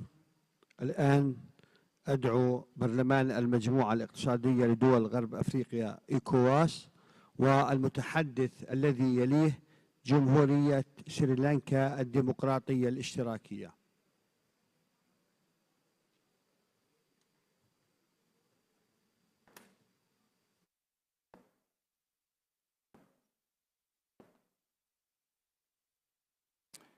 Mr. President, Secretary General, colleagues, honorable members of Parliament, let me begin by thanking the Parliament of Indonesia for the kind reception and hospitality in this beautiful city of Bali. Today, the world is experiencing rapidly rising temperatures in the summer, harshness of winters, and the droughts shriveling up vegetation. I could go on listing these changes we have all experienced in the past few decades. Climate change is an unavoidable change that is devastating our planet and threat to the existence of life on Earth. The call for action was resonant all over the world, and to some degree, successes were recorded in slowing down the degradation of our planet. However, it is now time to mobilize communities, nations, and regions. Members of Parliament should place more emphasis on the environment through the various interventions they carry on in their countries and constituencies. They should not only focus on areas like agriculture, education, health, and other infrastructural projects. Rather, there should be mainstreaming of climate change in all our national budgets. Each sector of the economy should incorporate this phenomenon in its budget planning process. Furthermore, there should be national policies on climate change, and members of parliament should be provided with adequate knowledge on adaptation and mitigation measures. In the ECOWAS region, many countries are experiencing severe droughts, deforestation, desertification, flooding, coastal erosion, disease outbreaks, famine, and food shortages because of climate change. To redress these challenges, the ECOWAS Commission, with the full participation of the ECOWAS Parliament and other stakeholders, has drawn up a strategic program for reducing vulnerability to climate change in West Africa. The ECOWAS Commission expects members of Parliament to be proactive and support the climate change program through sensitization campaigns on the use of renewable energy, alternative sources of charcoal and wood consumption across the region, and the formulation of laws to mitigate the negative effects of climate change. It is worth mentioning that because treaty negotiations are an exclusive action, executive action, members of Parliament are generally not involved. Upon conclusion of such negotiations, it is imperative that members should be given adequate briefing on the objectives, background, content, and expected outcome of such agreements. This would foster their understanding and possible buy-in into the agreement. It will also ease ratification by the various parliaments. One of the standing committees at the ECOWAS Parliament is the Committee on Agriculture, Environment, and Natural Resources. To promote synergy, the committee works closely with the Department of Agriculture and Environment of the ECOWAS Commission on the policy and program implementation issues on the environment and climate change. I wish to recall some major accomplishments through the organization of delocalized committee meetings on climate change. Some of the recommendations of these meetings, such as ensuring that substantial budgetary allocations are made and climate change issues mainstream in national budgets of member states, were adopted. To conclude, I call on all members of Parliament across the world to come together to mobilize the necessary action to combat this climate menace. We need to unite. Together, we are stronger. And it is only when we are stronger and we are together that we shall succeed. Thank you very much. شكرا. أدعو الآن جمهورية سريلانكا الديمقراطية الاشتراكية للحديث، والذي يليه رئيس البرلمان العربي.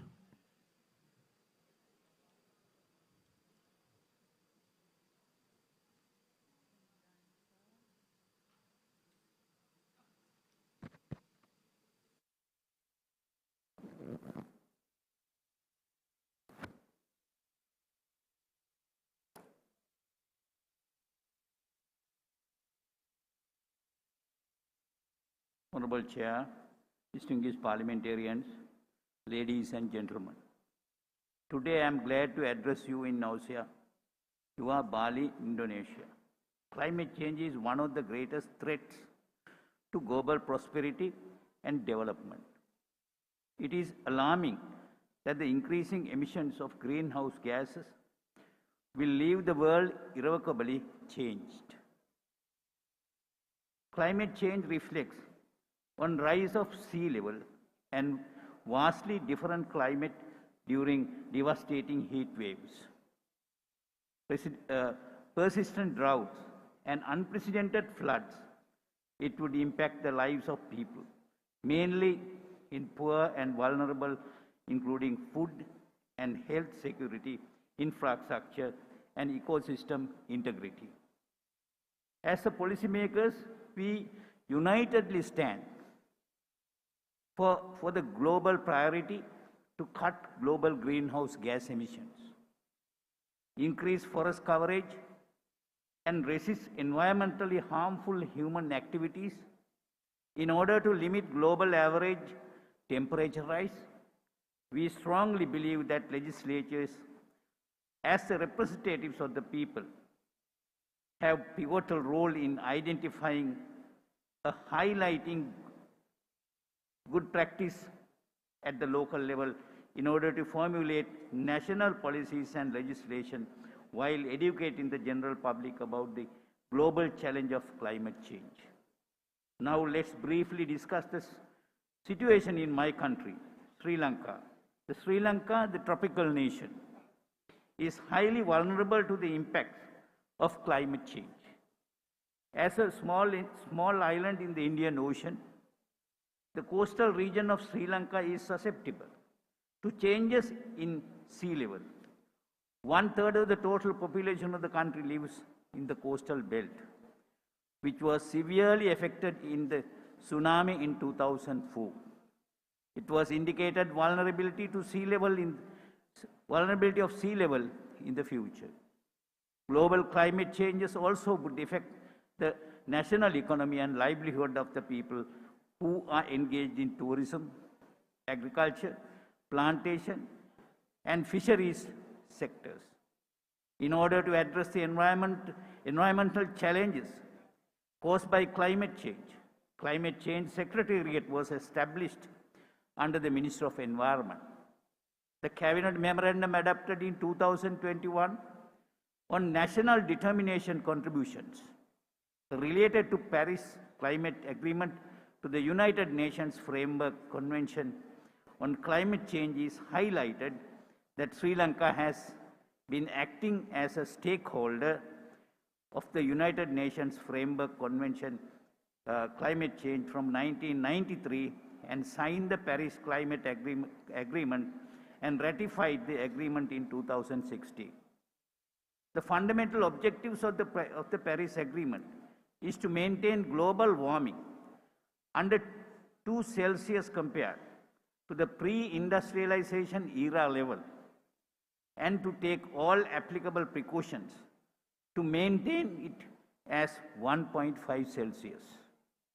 In relation to that, the Cabinet has approved the proposal by the Environment Ministry to submit the nationally determined contribution that ever been re-updated with the participation of stakeholder institutions of relevant sectors by adjusting to the government policies and appoint a national monitoring committee to supervise whether these contributions are implemented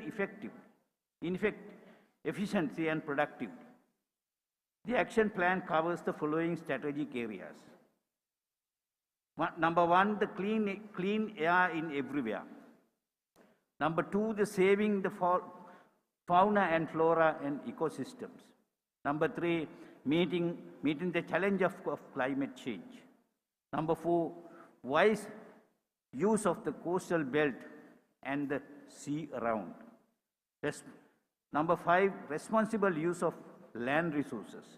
Number 6, doing away with dumps. Number 7, water for all at all times. Number 8, green cities for health and prosperity. Number 9, greening the industries. Number 10, knowledge of rights choices. Next, what is the role of the parliamentarian? Parliament. The Parliament has special commitments to focus on lawmaking and oversight with regard to mitigating climate change and minimizing carbon emissions and transforming the renewable energy policy as proposed in the budget proposals in 2021. In addition, parliamentary committees such as the ministerial consultative committees and special committees can study alternative approaches to scrutinize the existing systems with experience and knowledge of the academia and the experts.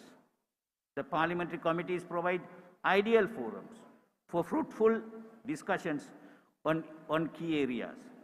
The executive, legislature, and bureaucracy are in the position to initiate relevant programs.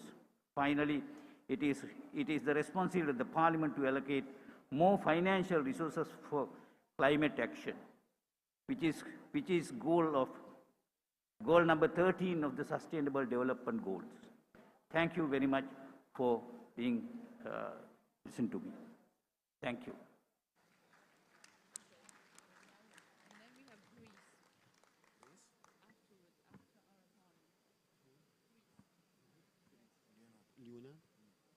شكرا. أدعو الآن رئيس البرلمان العربي للحديث والمتحدث الذي يليه اليونان.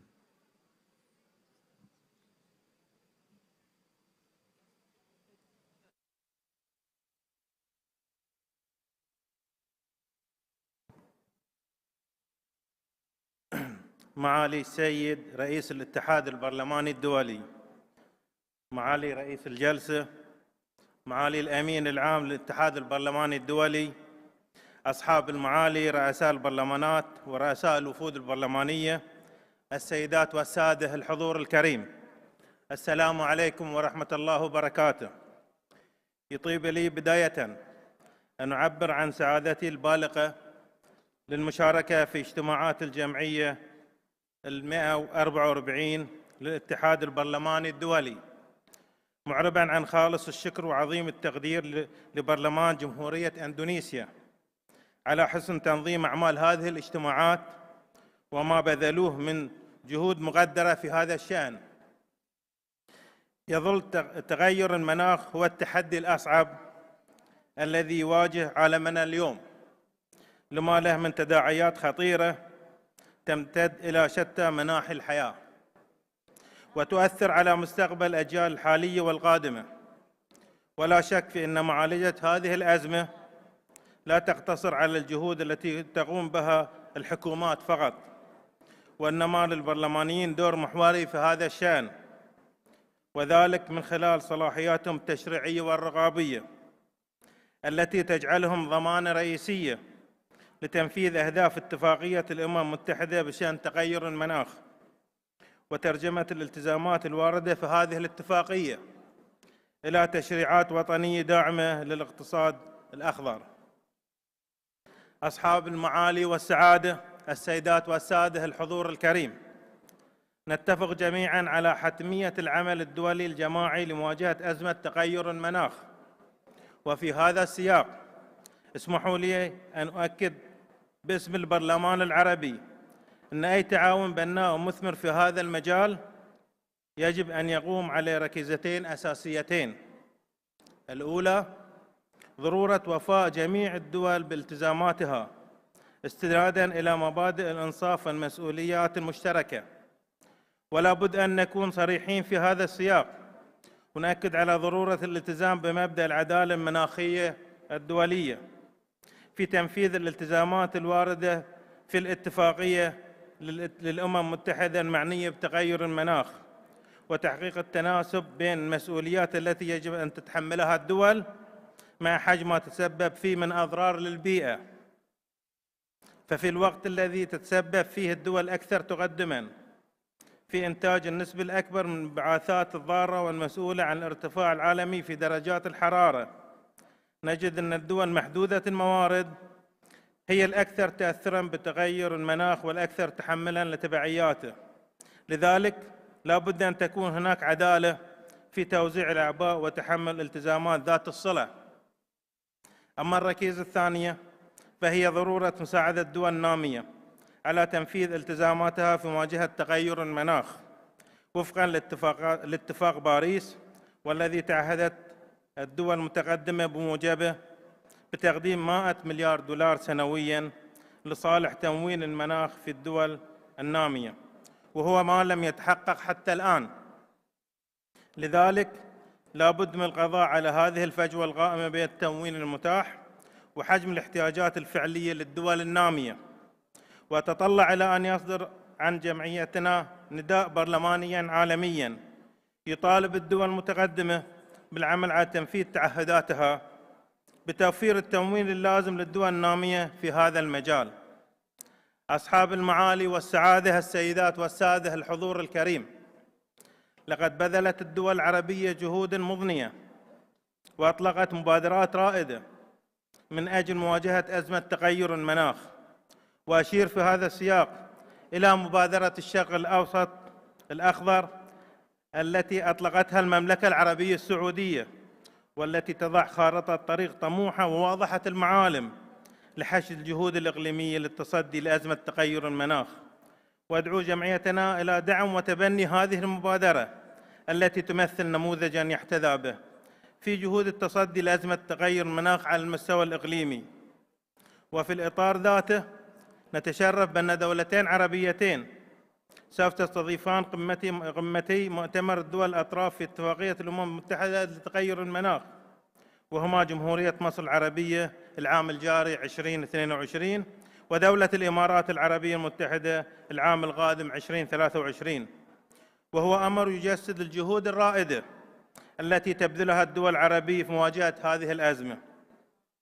وأدعو إلى استغلال فرصة الاجتماعات البرلمانية التحضيرية لهاتين القمتين في إعداد وصياغة خطة برلمانية دولية تدعم تنفيذ الالتزامات الواردة في اتفاقية الأمم المتحدة بشأن تغير المناخ. أصحاب المعالي والسعادة، السيدات والسادة، الحضور الكريم، على الرغم من اجتماعاتنا في هذه الدورة مخصصة لمناقشة موضوع تغير المناخ، إلا أن لا يمكننا إغفال التطورات الجارية وتأثيرها على منظومة الأمن والعدالة الدولية. لقد انتفض العالم خلال الفترة القليلة الماضية بسبب التطورات المعاصرة على صعيد الأزمة الروسية الأوكرانية، ونحن بالطبع لسنا مع انتهاك سيادة أي دولة أو الاعتداء عليها بأي شكل من الأشكال أو تهديد الأمن والاستقرار لأي دولة، ولكننا نؤكد على أن هناك شعب يتعرض لأبغض أشكال الاحتلال على مدار 7 عقود مضت، وهو الشعب الفلسطيني، ولم يحرك العالم ساكناً من أجل إنهاء معاناة هذا الشعب وإقامة دولته المستقلة.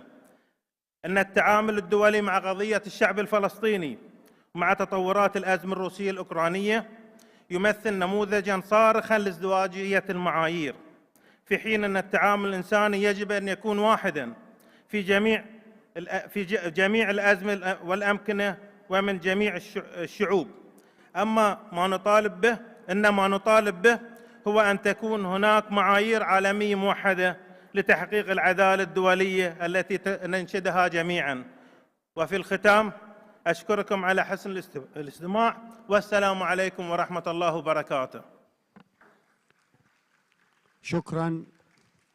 أدعو الآن اليونان للحديث، والمتحدث الذي يليه UK United Kingdom المملكة المتحدة.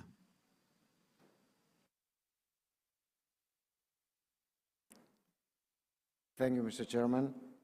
Excellencies, dear colleagues, ladies and gentlemen, for decades, scientists have been warning us about the devastating consequences of global warming.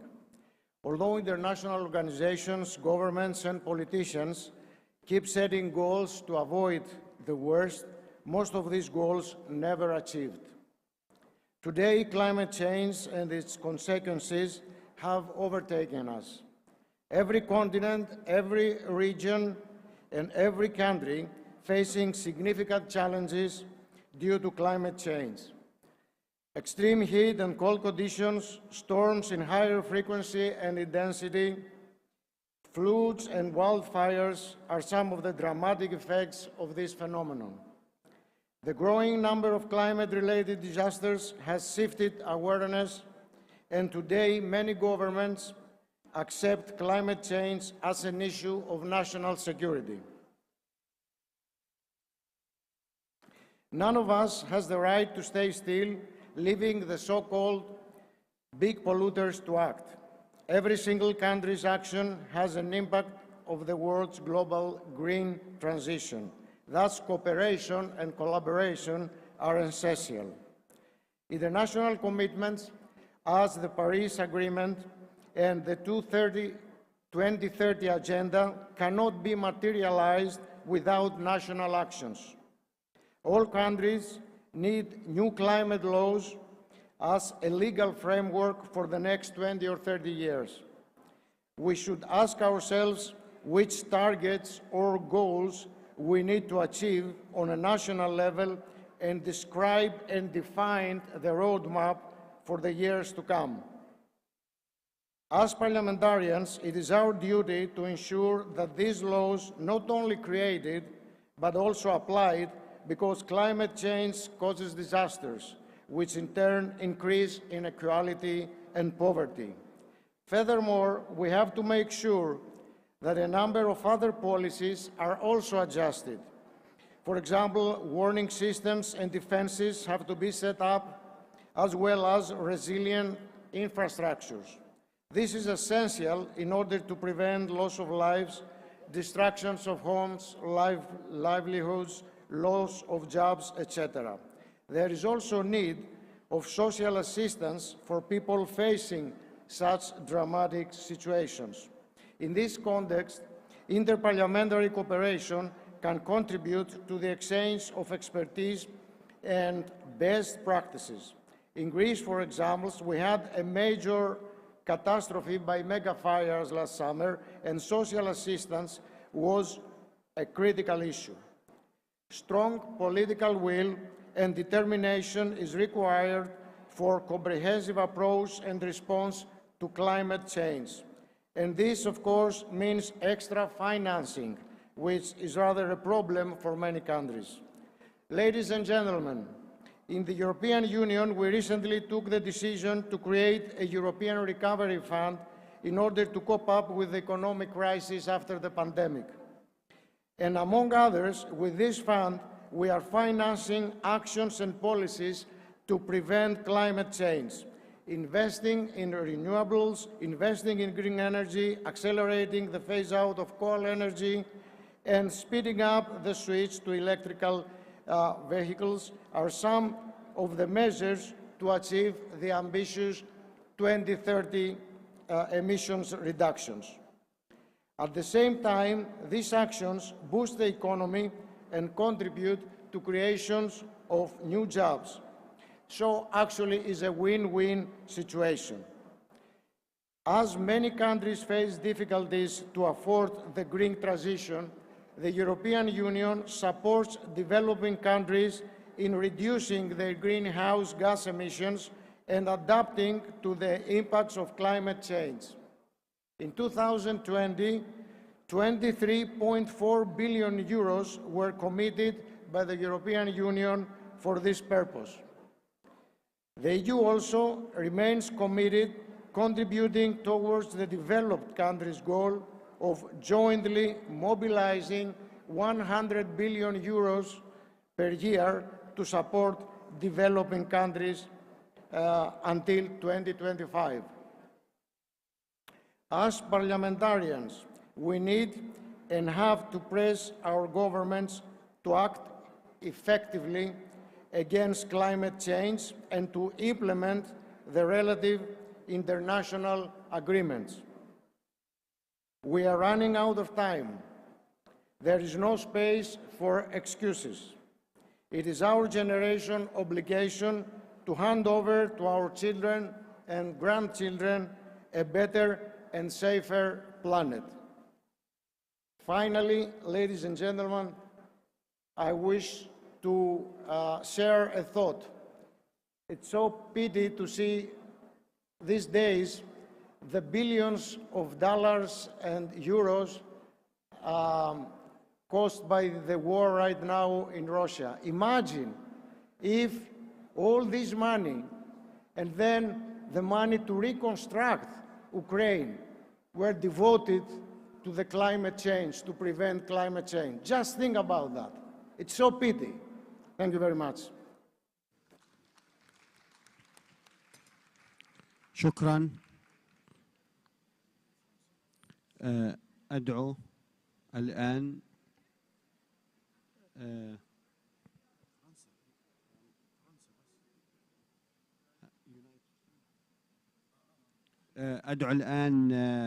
United Kingdom وللحديث والمتحدث الذي يليه الجمهورية الفرنسية.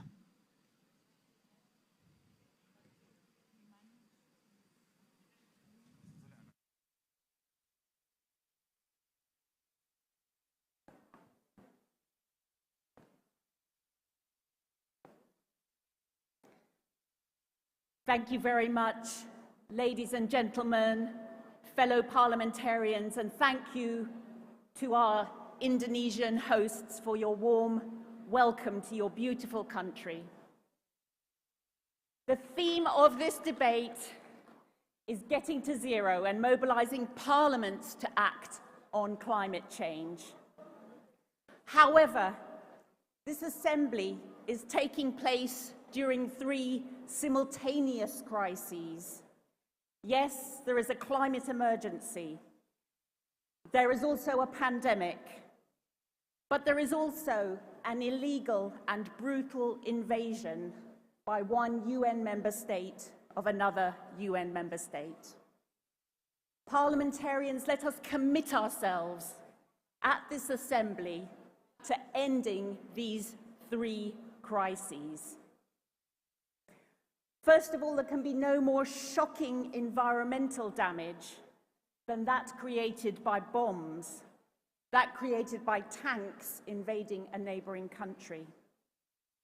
The world is rightly horrified by the humanitarian crisis, the refugees, the civilians trapped in Ukrainian cities, the maternity clinics bombed. But we should not overlook the harm done to the environment as well. The habitats destroyed, the beaches defiled, the fields of crops ruined that feed the world, the risk of food insecurity.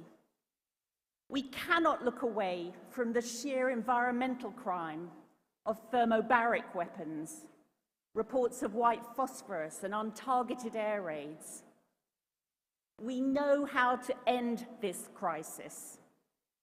Russia must withdraw its arms. According to a recent study, 18 million people have died from COVID-19, a population the size or larger than many countries.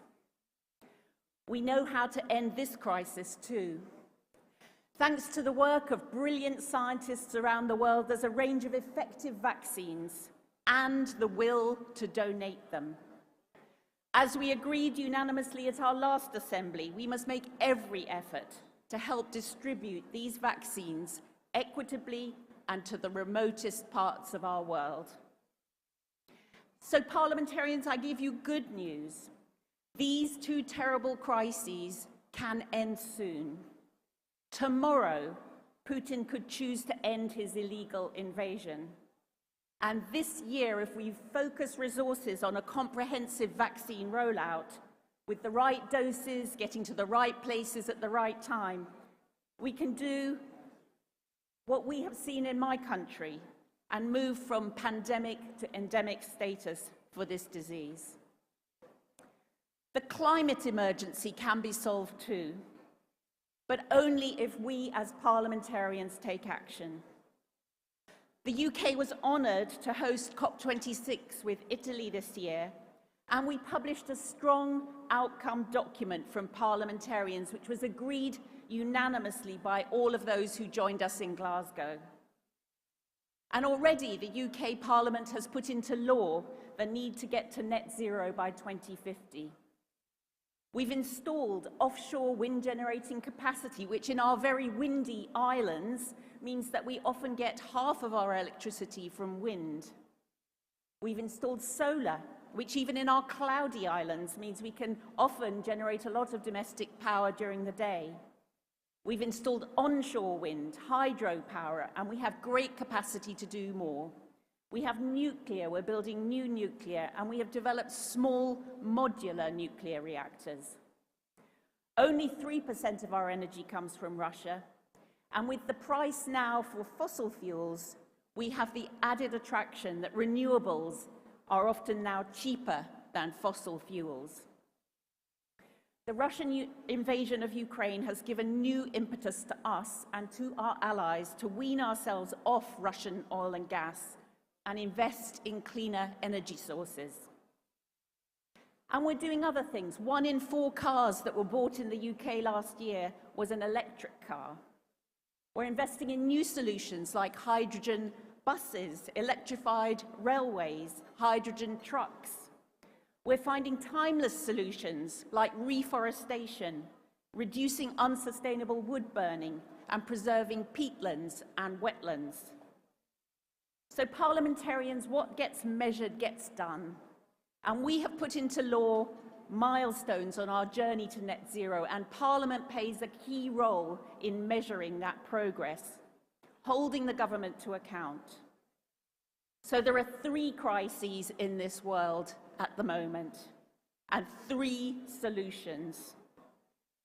The UK Parliament sends a strong message that shows that the political will is there for those 3 crises: COVID, climate, and conflict. Let's work together to show a way forward based on peace, based on vaccine sharing, and based on sharing prosperity, but with using low carbon technology. Parliamentarians, let us do this together. Thank you very much. شكرا. أدعو آخر المتحدثين في هذه الجلسة المسائية، أدعو الجمهورية الفرنسية.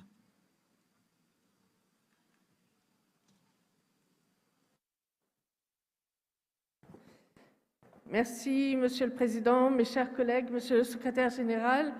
Tout d'abord, c'est un grand honneur pour moi de prendre la parole au sein de cette Assemblée, une des assemblées que j'aime le plus au monde, puisqu'elle représente nos différents parlements et donc nous donne notre vraie place de parlementaires. Nous sommes réunis ici à Bali pour l'une de nos 2 sessions annuelles, alors que le dernier rapport du GIEC, le groupe d'experts intergouvernemental sur l'évolution du climat créé en 1988, a fait part de l'extrême urgence d'une action ferme et coordonnée de l'ensemble des États du monde et en paix de serre. L'accord de Paris en 2015 a fixé des objectifs. Ils auraient pu être plus ambitieux, mais enfin, essayons déjà d'y parvenir.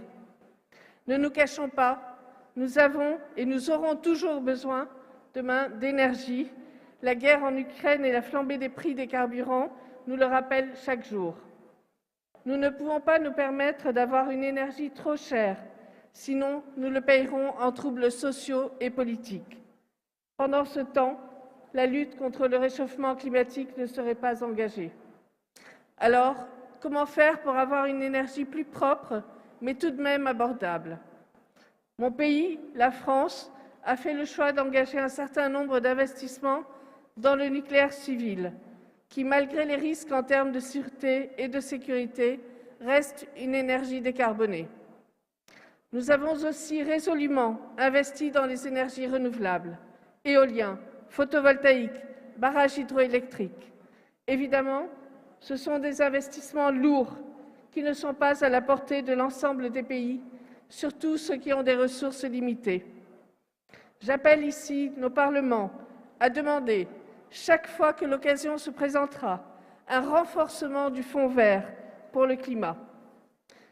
En effet, ce mécanisme financier de l'Organisation des Nations Unies vise à transférer des fonds des pays les plus avancés à destination des pays les plus vulnérables pour mettre en place des projets combattant les effets des changements climatiques ou d'adaptation au changement climatique.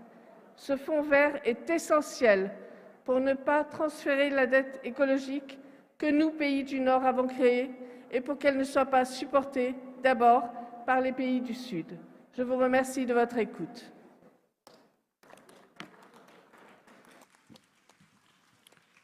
شكرا. أود التنويه بأنه سيبدأ غدا الجلسة الصباحية للجمعية العامة 144 عند 9 صباحا، وستكون مخصصة حول البند الطارئ المقترح، ومن ثم سيتم استكمال النقاش العام عند 10:10 صباحا. شكرا لكم جميعا.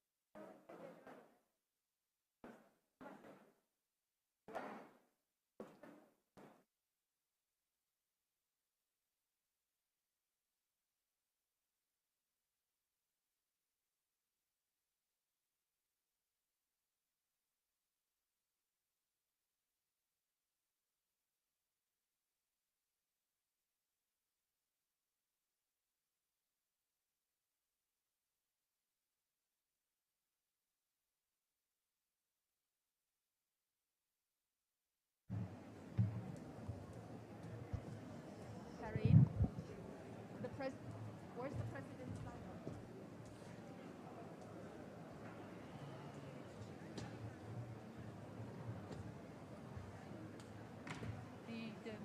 The CBs now. That's why. I'm sorry. I don't want to pressure. Okay. Well. But anyway, I had 3 good nationalities and I'm sure the other.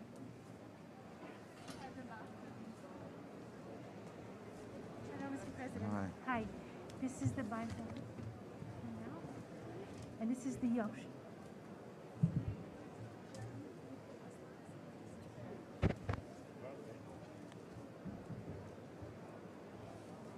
Madam Speaker, you want that?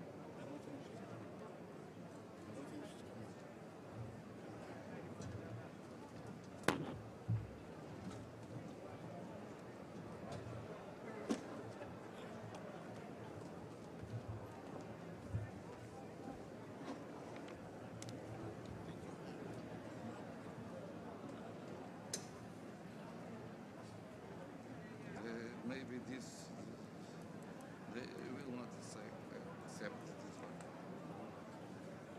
12+. They said that they will vote this one, and they have the support of the law. But it will not be enough.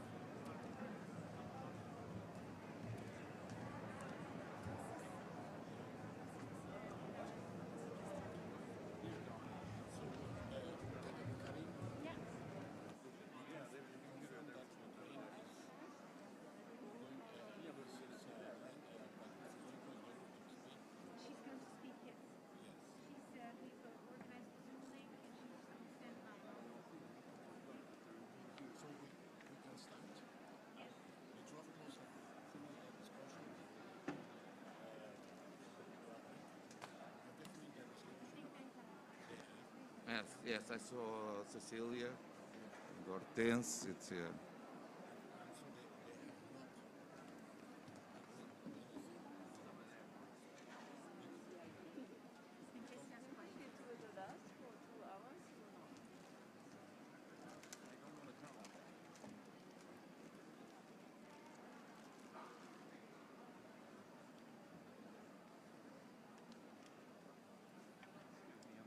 I will give the floor to you. What's that?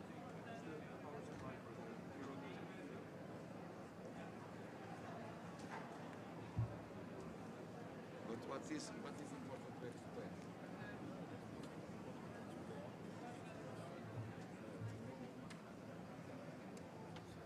Yes, but I will say. You don't need to repeat.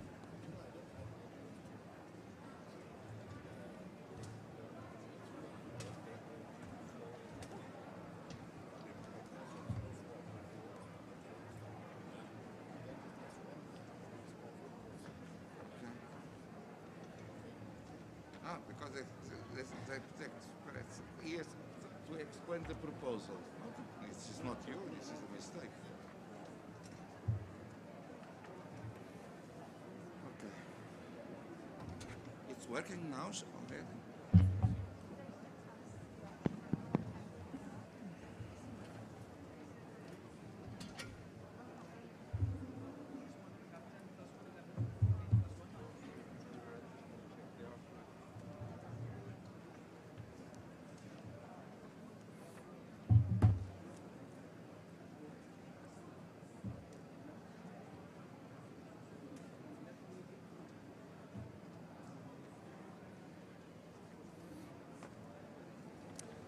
Dear colleagues, may we go to our points of our agenda about consideration of requests for the inclusion of an emergency item in the agenda of the 144 Assembly of IPU. As you know, this is one of the most important moments of our Assembly, and so I ask you all attention and special participation. Okay. Here are the items for you. We received 3 proposals, and it is important to say that all of them about the situation in Ukraine. And I said that, as I said in my intervention, as Madam Speaker said in her intervention, because no one will understand outside our homes, in our countries, if near 1,000 parliamentarians meet in Bali to discuss other issues, if forget the most important issue of the moment, that occupies the front page of all newspapers, the situation of Ukraine. And so we have 3 proposals. The first one, presented by Ukraine, proposed the item is Russia and Belarus aggression against Ukraine.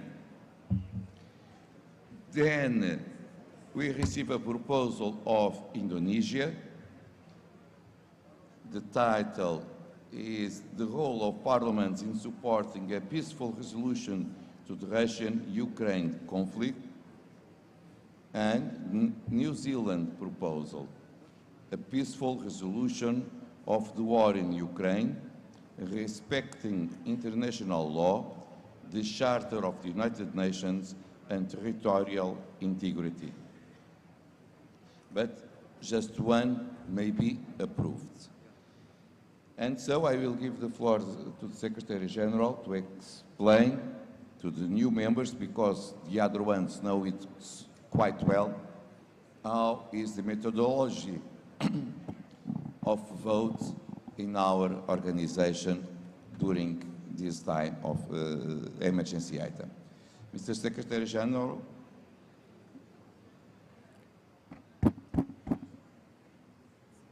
It's on. Hello. Okay. Very good. Thank you. Thank you very much, Mr. President. The procedure is that you will invite those who have proposed those proposals, one after the other, in the order in which the proposals were submitted to the Secretariat. You will listen to one person speaking in favor of those proposals, and if there are people who want to object to any of those proposals, they will be given the floor to speak against the proposal, one after the other. And when the 3 proposals have been presented, and at the end, if the 3 proposals are maintained, you will then call for a vote. And that vote, according to the rules, will be by roll call. The rules stipulate that for an emergency item to be adopted and put on the agenda of the Assembly, it has to have obtained 2/3 of the majority, or the 2/3 majority of the votes cast by the Assembly members.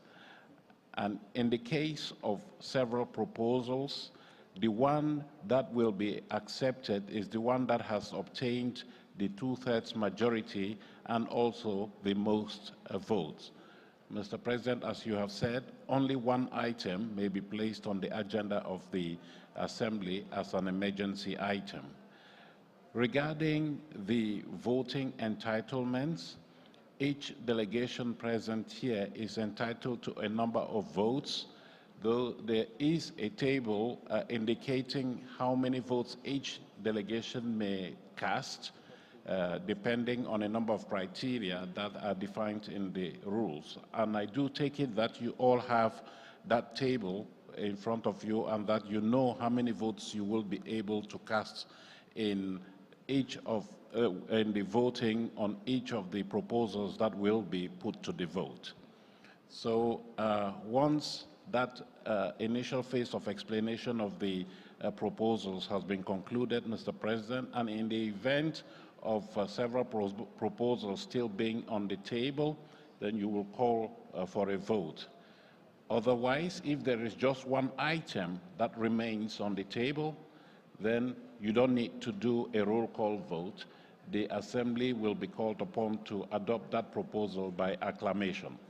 So that is how, Mr. President, this Assembly will be called upon to proceed at this particular stage to adopt an emergency item. Thank you. Thank you, Mr. Secretary General.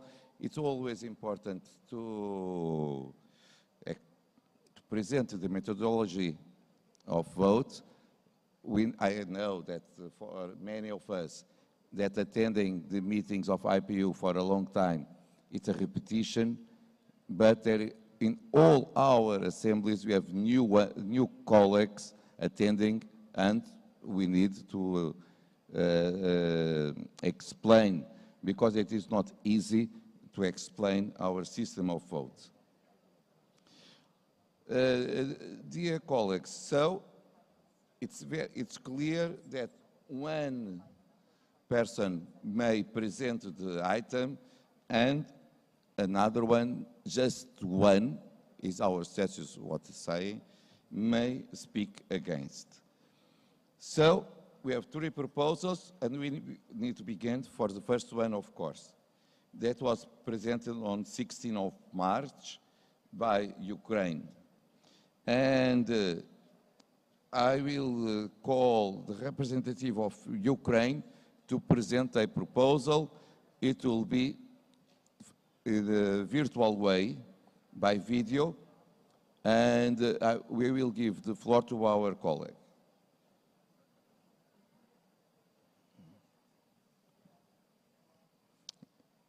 You have the floor, Lesia. Thank you. And hello, colleagues, albeit from such very unconditional surroundings, unusual surroundings. Unfortunately, I am unable to be present with you as I travel now along the Ukraine-Polish border to cross into Ukraine with humanitarian aid for my country. And I cannot cross at the normal border crossing because we have information that the Belarusian forces and army will be actually invading Ukraine along the Ukraine-Belarusian border. So with that, I would like to make the appeal to you as a member of the Assembly, as a president of the IPU Bureau of Women Parliamentarians, and also as a member of Parliament of Ukraine, to tell you a little bit of what is going on in Ukraine. At the moment, we are in war. This is not a conflict. This is not a situation. This is an all-out war of aggression waged by Russia on Ukraine. Other than that, Ukrainians, we don't have a problem with Russians. Our only problem is that the Russian Federation and their troops and their army are killing Ukrainians, are killing Ukrainian women and children, are putting Ukrainian members of parliament like myself on special red and black lists. The red list is for those to be killed straight away as soon as the Russian troops get to us. The black list is for those to be taken hostage to Moscow or elsewhere to be tortured. This is the truth, this is the sad truth, the sad reality in which I and 426 of my colleagues have been living in for the last 26 days. This is the 26th day of war and of living in the war zone. For this, I ask all of you to support a resolution unanimously in the same way as the United Nations General Assembly has done on the 1st of March, when 141 countries have voted for the condemnation of the war of aggression waged by the Russian Federation against Ukraine. For this, I ask you that the resolution that you will be considering and voting on today shall include those very terms as seen in and as envisaged in the UN General Assembly and other international documents that have been voted on so many assemblies of which you or your colleagues or your governments are part of. With this, I understand that we must stand united against this plague of aggression, against this crime, which is affecting not just Ukraine, but the whole framework of security and defense in the world as we know it today. It's not just about Ukraine or Russia. It's about a country attempting to go back to the practice of empires, a practice that has been long forgotten and that should stay in history books, not have their way back into the 21st century. We must stop this as a community of parliamentarians, as the international community. With that, I would like to inform that the Ukrainian delegation is withdrawing our proposal for the resolution on the emergency item in favor of the New Zealand resolution that has been drafted by a number of you in the assembly in Bali with the participation from our part. And with that, we would ask you on behalf of the Ukrainian delegation and of the 44 million people of Ukraine who are now risking their lives for freedom of the world, we ask you to support this New Zealand resolution and to vote on it and condemn once and for all the aggression of the Russian Federation against Ukraine and against the whole of the world. Thank you.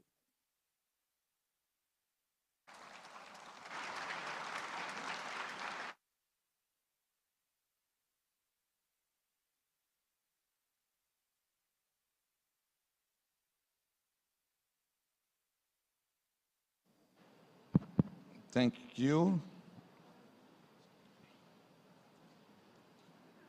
Does anyone wish to speak against?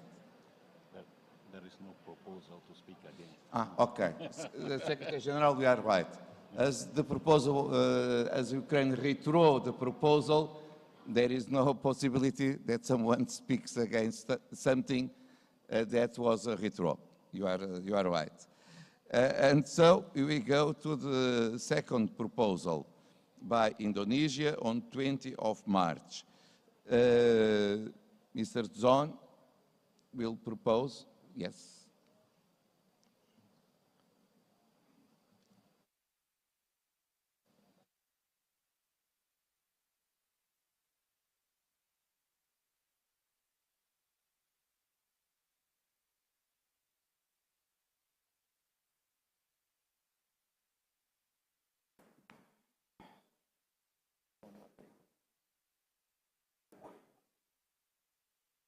Thank you very much. Assalamualaikum warahmatullahi wabarakatuh. Peace be upon us all.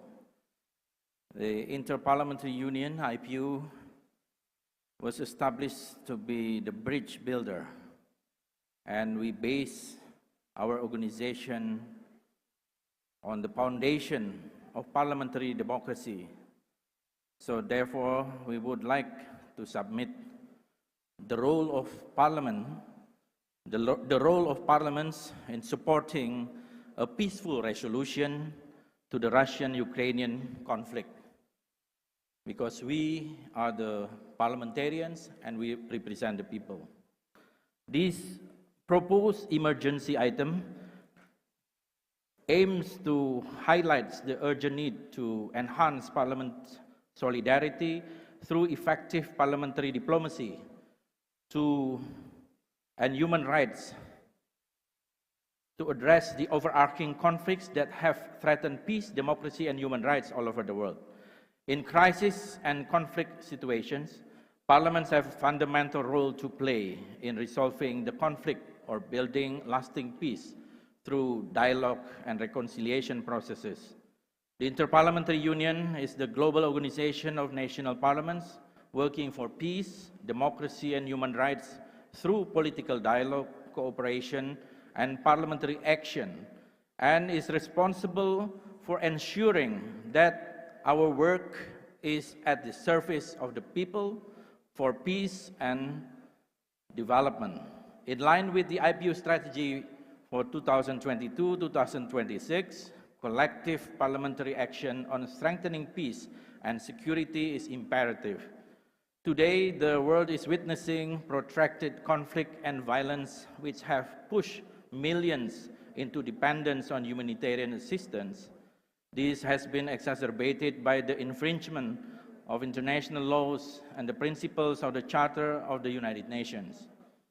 As the world struggles to recover from the pandemic, we are deeply concerned by the recent Russian-Ukrainian conflict, which has caused disruption to millions of civilian lives and thousands of military casualties.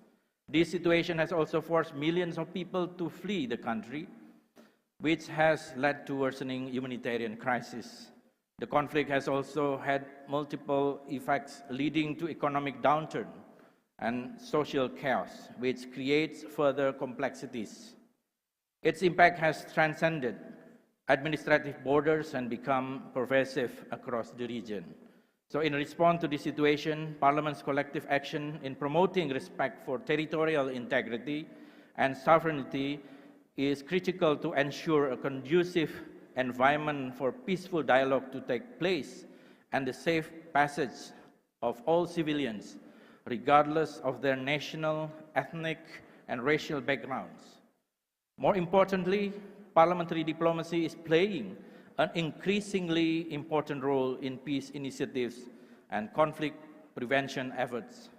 In this regard, it is important for the global parliamentary community to support efforts in stopping the war, de-escalating the situation, ensuring a peaceful resolution to the conflict, and facilitating humanitarian assistance for people in need, especially women, children, and elderly, and other vulnerable groups, and establishing a secure humanitarian corridor to allow safe passage. Therefore, IPU members must encourage the respective governments to refrain from the use of military force and promote feasible solutions to end the conflict. To follow up on this matter, it is recommended that the IPU establish a task force on the situation in Ukraine, led by the IPU and comprising members from concerned but impartial IPU member parliaments. Thank you very much.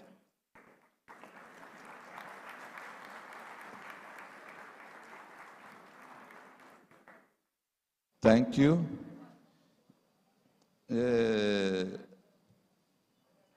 I ask if someone wish to present Poland.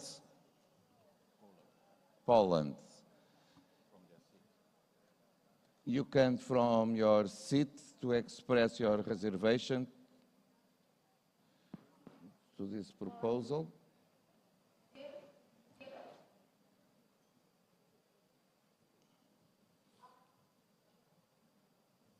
Is possible, allow me, just a second, please.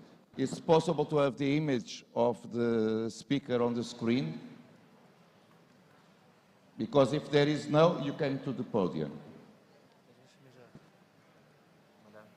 Everyone needs to see who is, okay. Yes.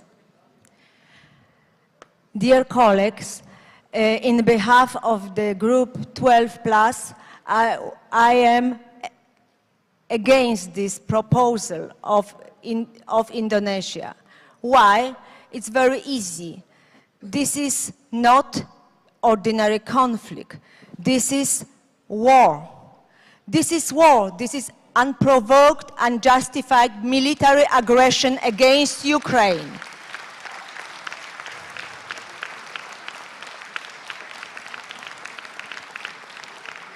It's a full-scale war, unlike anything Europe has seen since World War II. And this aggression is danger, not only for Europe, not only for Ukraine, for all Europe and for all the world.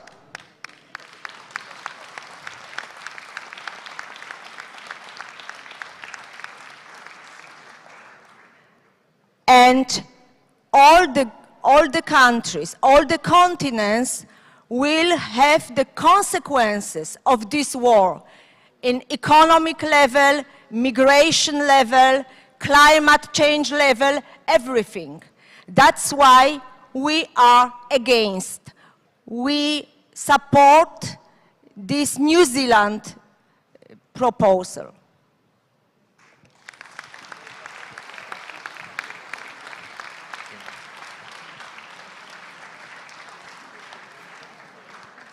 Thank you.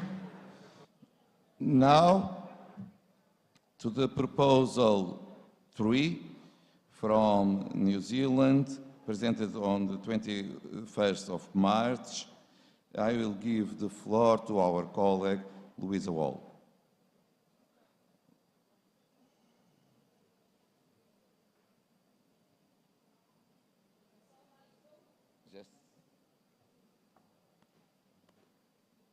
Podium, yeah?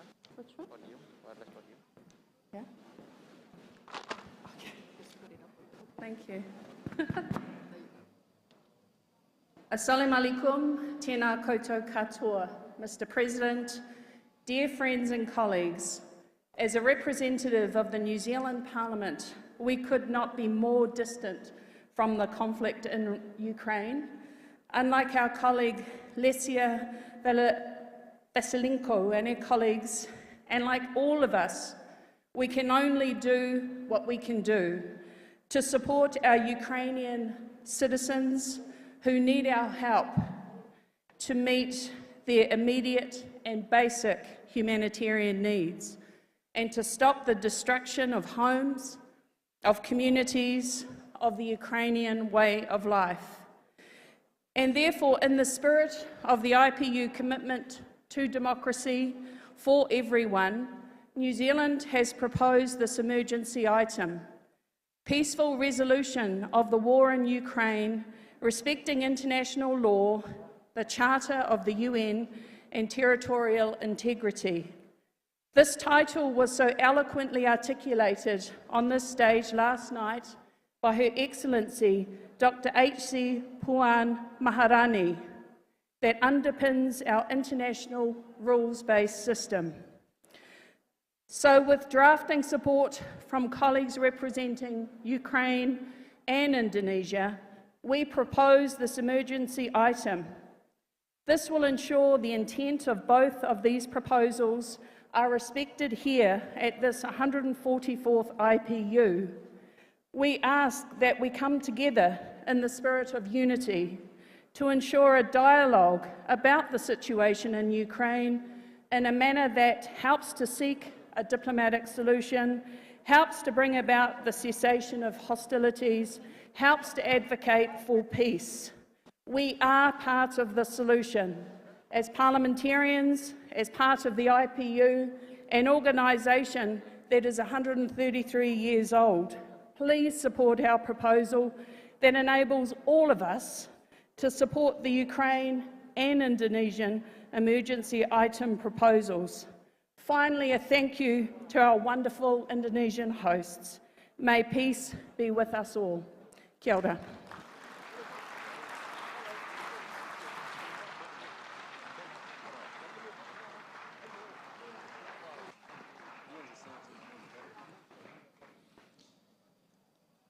Dear colleagues, now I ask on the same criterion if someone wishes to speak against that proposal.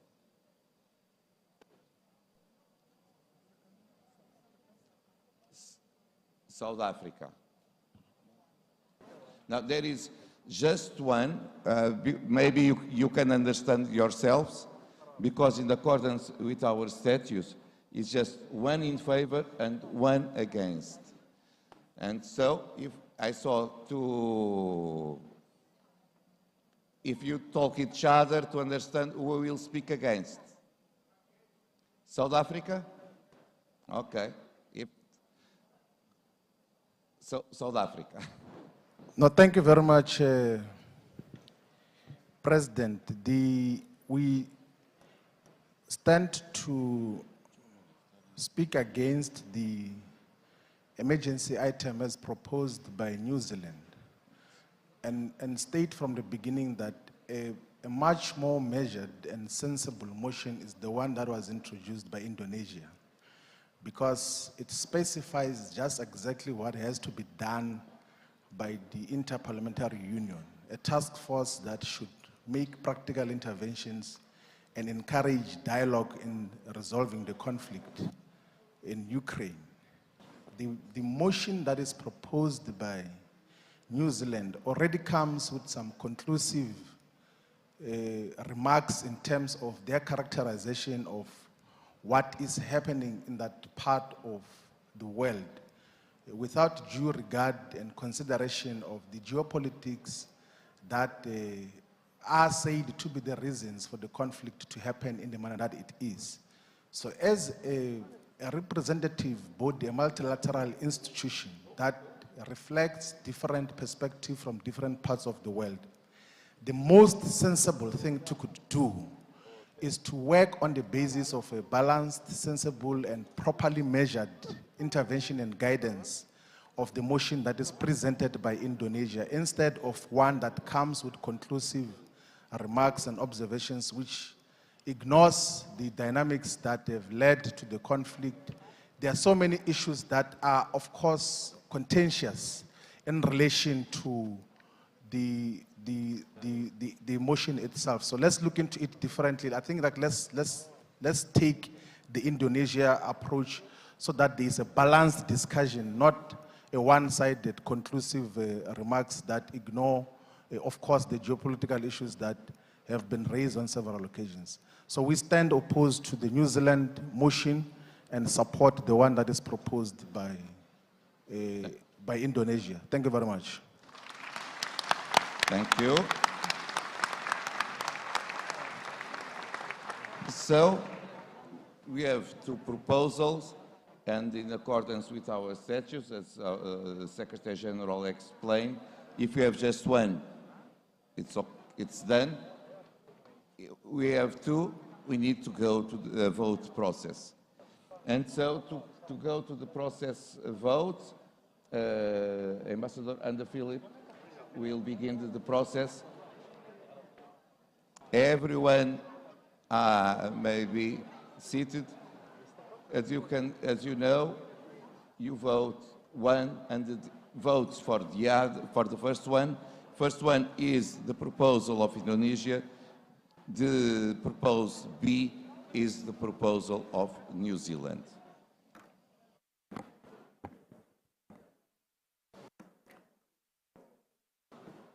Mr. President, with your permission, we will therefore start the vote for the emergency item. We would kindly ask all the delegates, so as to make this as smooth and as timely as possible, to please keep quiet in the room. I do not intend to repeat your vote, so please speak into the microphone, if possible in English, French, or Spanish, so that my colleagues can very clearly note your vote. And we will start with the first country in alphabetical order seated in this room, the Czech Republic. You have 13 votes. So for the proposal by Indonesia, please. Proposal by New Zealand, please. Thank you. Democratic Republic of the Congo, you have 17 votes. On the proposal by Indonesia, please. La proposition de la Nouvelle-Zélande. So you have 17 votes. With regard to the proposal by Indonesia, do you vote for or against? Contre. 17 votes against. On the proposal by New Zealand, 17 votes in favor.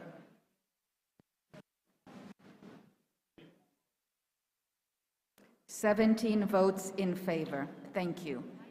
Denmark, 12 votes. On the proposal by Indonesia, please.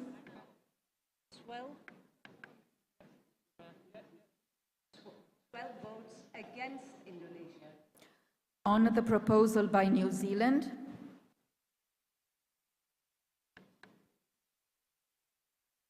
12 Thank you very much. Djibouti absent, Dominican Republic absent. Ecuador, you have 13 votes. On the proposal by Indonesia, please. Indonesia, el voto de Ecuador es en contra. 13 against. On the proposal by New Zealand. A favor de la propuesta de Nueva Zelanda. 13 in favor. Thank you. Egypt, you have 20 votes. On the proposal by Indonesia. 20 votes for, Proposal by New Zealand. 20 votes abstention. Thank you. Equatorial Guinea absent. Estonia, 11 votes. On the proposal by Indonesia. 11 votes against. Proposal by New Zealand. 11 votes in favor of peace. I mean New Zealand. Thank you. Eswatini, absent. Ethiopia, absent. Finland, 12 votes. On the proposal by Indonesia, please.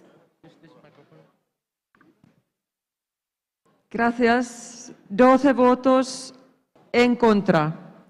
Proposal by New Zealand. 12 votos a favor de paz y Nueva Zelanda. Thank you. France, vous avez 18 votes. Proposition par Indonésie. 18 contre. Proposition par la Nouvelle-Zélande. 18 pour. Et merci de parler en français, c'est gentil. Merci. Germany, 19 votes. Proposal by Indonesia. 19 votes against. Proposal by New Zealand. 19 votes in favor. Thank you. Ghana, 14 votes. Proposal by Indonesia.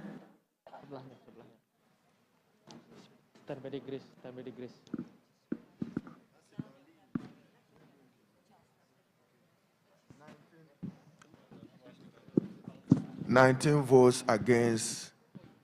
Ghana, you have 14 votes. 14 against Indonesia, 14 in favor of New Zealand, and in favor of peace. Thank you. Thank you, Ghana. Greece, 13 votes. Proposal by Indonesia, please. 13 votes against. Proposal by New Zealand. 13 votes in favor. Thank you. We have Guinea next. 13 votes, please. Proposal by Indonesia. 13 voix contre. Proposal by New Zealand. 13 voix pour. Thank you. Guyana. Iceland, you have 8 votes. Proposal by Indonesia. 8 votes against. Proposal by New Zealand. 8 votes for New Zealand. 8 votes in favor. Thank you. India, you have 23 votes. Proposal by Indonesia. We abstain. 13 abstention, 23 abstention. Proposal by New Zealand. We abstain. Abstention. Indonesia, 22 votes. Proposal by Indonesia. Indonesia, 20 votes in favor. 22 votes in favor. And proposal by New Zealand. 22 against. Thank you. Iran, 19 votes. Proposal by Indonesia, please. 19 votes in favor. Proposal by New Zealand. The microphone, please. 10 votes against. Thank you. Italy, 10 votes. 10 votes in favor of New Zealand against Indonesia. Thank you. Japan, 20 votes. Proposal by Indonesia. インドネシアの提案は棄権です。20표棄権です. 인도네시아棄権. Jangan ngumpul di situ ya, jangan ngumpul di Jepang. Did you get that? Jepang. 20 votes on the proposal by Indonesia, please. Abstention. Proposal by New Zealand.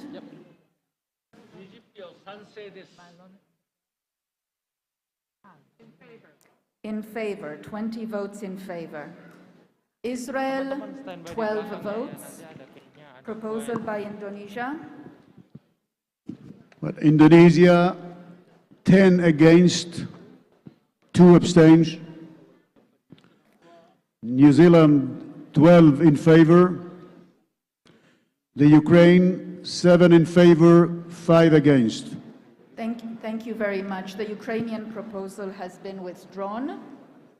So Israel, 12 votes in favor of the proposal by New Zealand. And we have the vote on the proposal by Indonesia. Indonesia, it was 10 in favor, 2 abstentions. Yeah. Thank you. Jordan, absent. Kazakhstan, 13 votes. Proposal by Indonesia. 13 voix pour la proposition indonésienne et 13 abstentions pour la New Zealand. Thank you. Kenya, 15 votes. Proposal by Indonesia.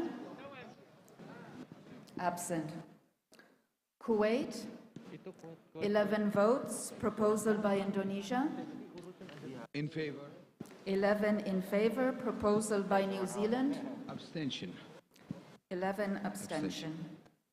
Laos, you have 12 votes on the proposal by Indonesia, please. 12 votes for abstention. 12 votes abstention, and proposal by New Zealand, please. 12 vote abstention. Thank you. Latvia, 9 votes. Proposal by Indonesia. 9 votes against. Proposal by New Zealand. 9 votes in favor.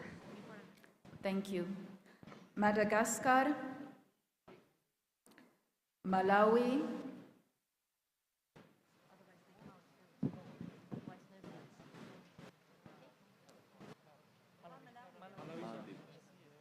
Absent. Malaysia.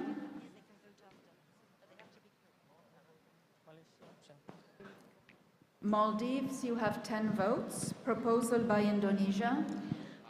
We would like to abstain, use our 10 votes in abstention of the Indonesian proposal. Abstention for Indonesia.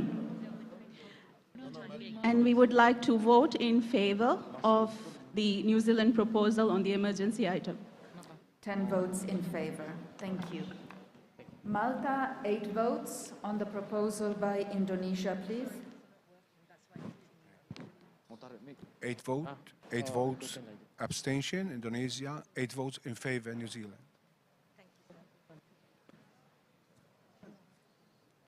Thank you. Mauritius, 11 votes on the proposal by Indonesia, please. Abstention, 11 votes. Abstention, proposal by New Zealand. 11 votes in favor. In favor, thank you. Mexico, 18 votes on the proposal by Indonesia. Para Indonesia, 8 a favor. 8, 8 a favor y 10 para Nueva Zelanda a favor. You have 18 votes. Yes. So all of them are in favor of Indonesia? No, 8 Indonesia a favor, 8 a favor. Indonesia 8 and 10, 10 para Nueva Zelanda. The distinguished delegate of Mexico, we will vote on each individual proposal for which you cast all your votes.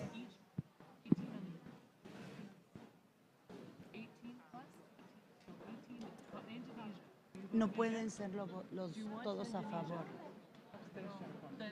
Entonces, No, entonces, ¿qué hacemos? Nombre 5. Ok. Entonces, a favor los 18 para Nueva Zelanda o para... Ok, 18 a favor para Nueva Zelanda. So 18 votes in favor of New Zealand. Yes. And in regards to the Indonesia proposal, Udah dibalikin lagi. Y ahí sería entonces 0 en contra. Abstención. we did it. Yes.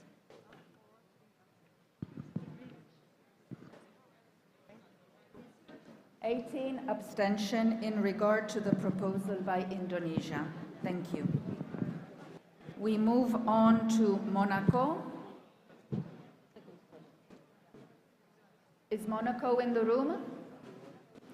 Yes, you have 10 votes on the proposal by Indonesia, please. 10 votes contre. On the proposal by New Zealand? 2 fois 5, 10 voix contre. Did you get that? Did you get that? I'm sorry, we have trouble hearing you. If we can get a microphone. So again, on the proposal by Indonesia, please. 10 voix contre. 10 against, and on the proposal by New Zealand. 10 voix pour. 10 in favor, thank you. Morocco, 15 votes on the proposal by absent. Mozambique. Mozambique. Use this microphone, sir. 13, you have 13 votes on the proposal by Indonesia, please. Abstenção. 13 abstention, proposal by New Zealand. Abstenção. Abstention. Namibia, you have 11 votes on the proposal by Indonesia. In support. 11 in favor, and on the proposal by New Zealand. Abstention. 11 abstention. Nepal, 14 votes on the proposal by Indonesia, absent. Netherlands, 13 votes on the proposal by Indonesia. Yes. And on the proposal by New Zealand.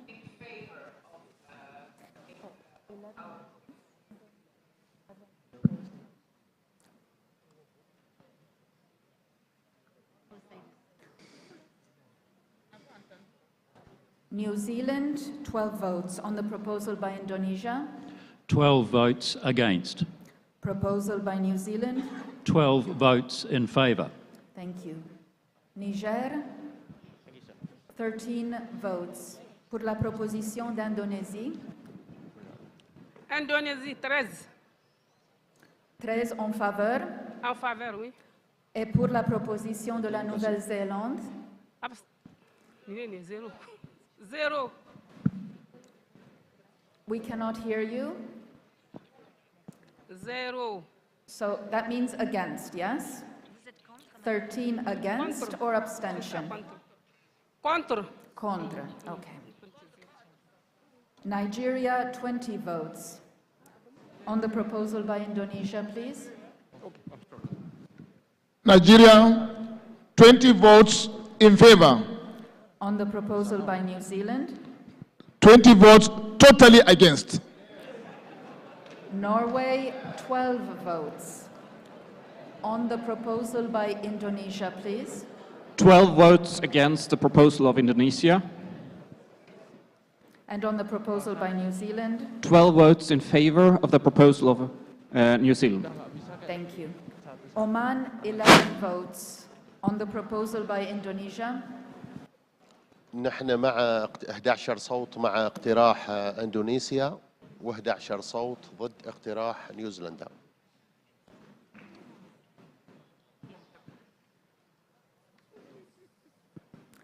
Thank you. Pakistan, 21 votes. Paraguay, you have 8 votes. On the proposal by Indonesia. En contra de Indonesia. And on the proposal by New Zealand. Los 8 votos de Paraguay a favor de Nueva Zelanda. Thank you. Philippines, 8 votes. On the proposal by Indonesia. Poland, 15 votes on the proposal by Indonesia. 10 votes against. 10 votes against, and 15 votes against, and for New Zealand, 15 votes in favor. Thank you very much. Poland, 13 votes on the proposal by Indonesia.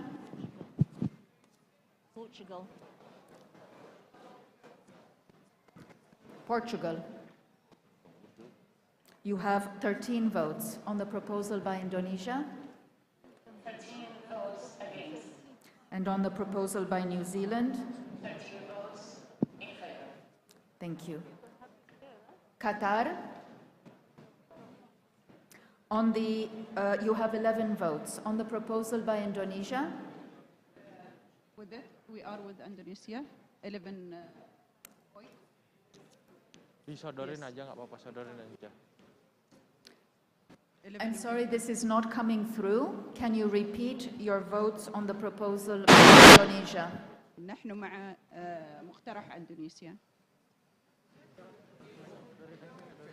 11 in favor. 11 in favor. 11 in favor on the proposal by New Zealand. Indonesia. New Zealand abstention. امتناع. 11 abstentions. Republic of Korea, 17 votes. On the proposal by Indonesia, no. Rwanda, 10 votes on the proposal by Indonesia. 10 votes against.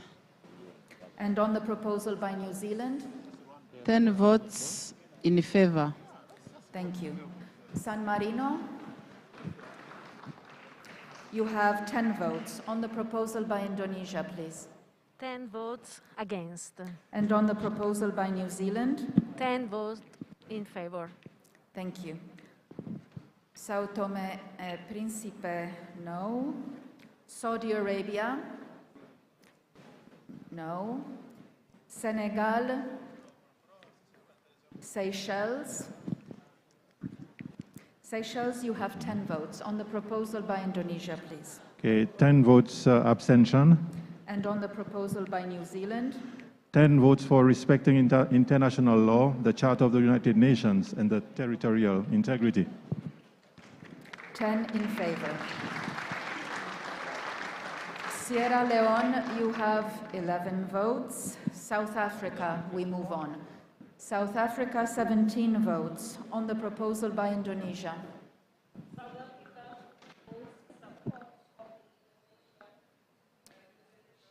17 in favor. On the proposal by New Zealand?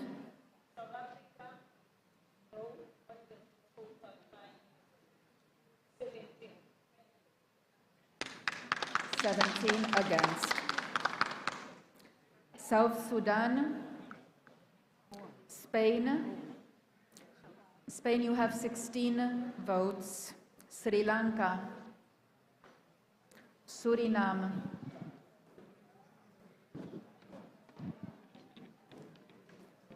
Sweden. Sweden, you have 13 You have votes. Suriname here, okay. On the proposal by Indonesia, please. Yeah, Suriname. Oh, I'm sorry. Suriname is in the room. Please Yes, excuse me, Suriname is I in can't the see you room. from here. 1 MP. Yeah. On the proposal by Indonesia, please. 5-4, 5 abstention. 5-4, 5 abstention. And on the proposal by New Zealand? 7-4, 3 abstention.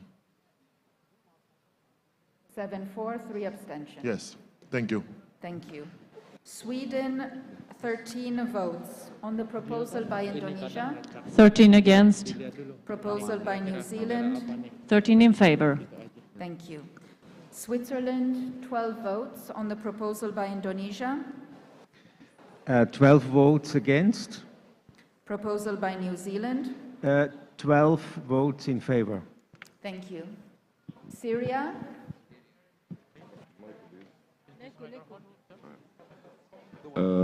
Syria, you have 13 votes. On the 13 صوت proposal مع by Indonesia, please.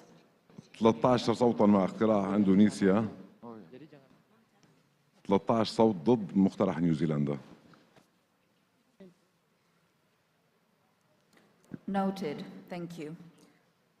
Thailand, 18 votes on the proposal by Indonesia.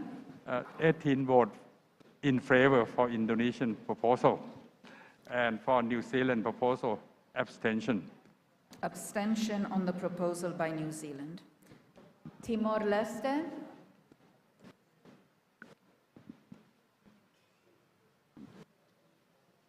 Togo, Turkey, 19 votes on the proposal by Indonesia. Thank you. For Indonesian proposal, 9 in favor, 10 abstention. And for the New Zealand proposal, 19 in favor. Are there 20s in the room? Okay. Noted, thank you.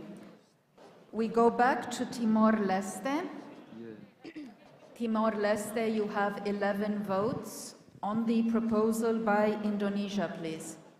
4 vote in favor of Indonesia, 7 against. 7 vote in favor of New Zealand proposal, and 4 against. Okay, and on the proposal by New Zealand? 7 vote in favor of New Zealand proposal, and 4 votes against. The same thing, 7 and 4. Just so that my colleagues are 100% clear, for the first proposal on Indonesia, can you please repeat your vote? 4 vote in favor of Indonesian proposal, 7 against. Noted, thank you. Uganda. We move on to the last page. United Arab Emirates, you have 11 votes on the proposal by Indonesia, please. 11 in favor. And proposal by New Zealand? Against, 11. Thank you. United Kingdom, 18 votes on the proposal by Indonesia, please. 18 votes against Indonesia. And proposal by New Zealand? 18 votes in favor of New Zealand. Thank you. Tanzania, 17 votes on the proposal by Indonesia. Proposal by Indonesia, 17 votes in favor. And proposal by New Zealand, 17 votes abstention. Thank you. Uruguay, 10 votes on the proposal by Indonesia. Uruguay, 10 votos contra Indonesia. And proposal by New Zealand. 10 votos a favor de New Zealand. Thank you. Uzbekistan, Vietnam, you have 19 votes on the proposal by Indonesia. 19 votes in favor of Indonesia and 19 votes abstentions for New Zealand proposal. Thank you. Yemen, 11 votes on the proposal by Indonesia. Yemen, 11 votes supporting the Indonesian proposal with, and Yemen, 11 votes against the New Zealand proposal. Noted, thank you. Zambia, 13 votes on the proposal by Indonesia, please.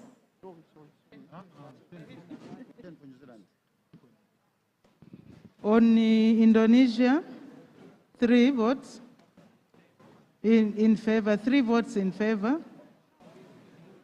And the other 10 New Zealand, for New Zealand. My colleague will explain. For each proposal, please, we will need to cast the full allocation of votes.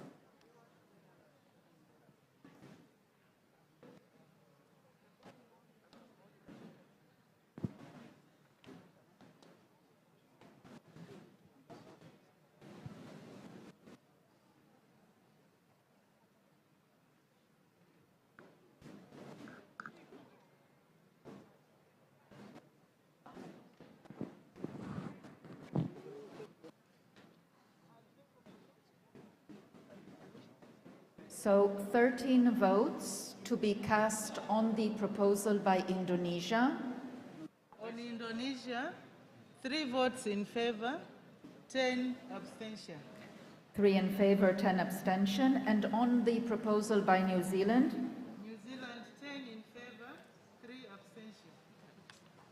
10 in favor, 3 abstentions. Thank you. Never again go together with Zimbabwe, you have 13 votes. On the proposal by Indonesia, please. Thank you.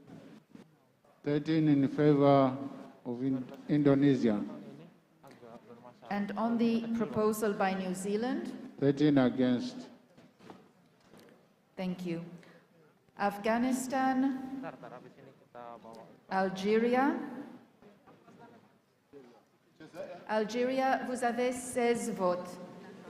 Pour la proposition d'Indonésie, s'il vous plaît.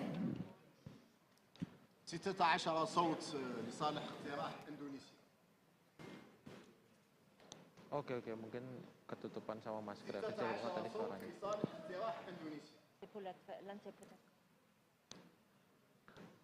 16 in favor, and on the proposal by New Zealand?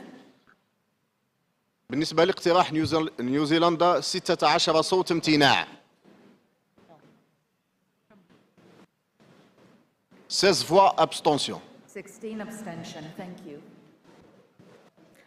Andorra, you have 10 votes. On the proposal by Indonesia, please. 10 votes pour la proposition de l'Indonésie et 10 votes 10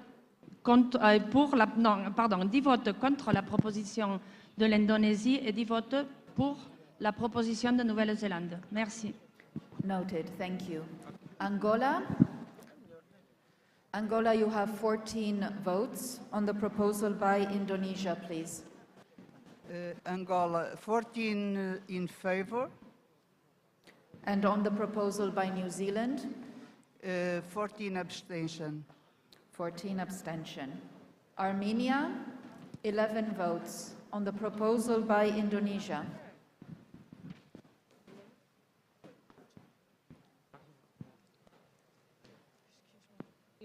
In favor. For goodness sake, favor. excuse me, madam. Sorry. Thank you. In favor. 11 in favor of the proposal by Indonesia, and on the proposal by New Zealand, please. Abstention. 11 abstention. Australia, 14 votes on the proposal by Indonesia. 14 votes against the Indonesian proposal. And on the proposal by New Zealand? 14 votes in favour. Thank you. Austria, 12 votes. On the proposal by Indonesia, please. 12 votes against. And on the proposal by New Zealand? 12 votes in favor. Bahrain, 11 votes. On the proposal by Indonesia? 11 in favor. And on the proposal by New Zealand? 11 against. Bangladesh, 20 votes. Belarus, 13 votes. On the proposal by Indonesia? 13 votes in favor of Indonesia. And on the proposal by New Zealand? 13 votes against New Zealand. Noted. Belgium, 13 votes. On the proposal by Indonesia? 13 votes against the proposal of Indonesia. And on the proposal by New Zealand? 13 votes in favor of the proposal of New Zealand. Thank you. Benin, vous avez 12 voix pour la proposition de 10 voix pour la proposition d'Indonésie.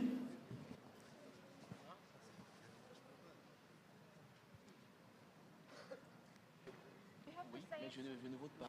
Ah, il veut pas, vous voulez pas voter.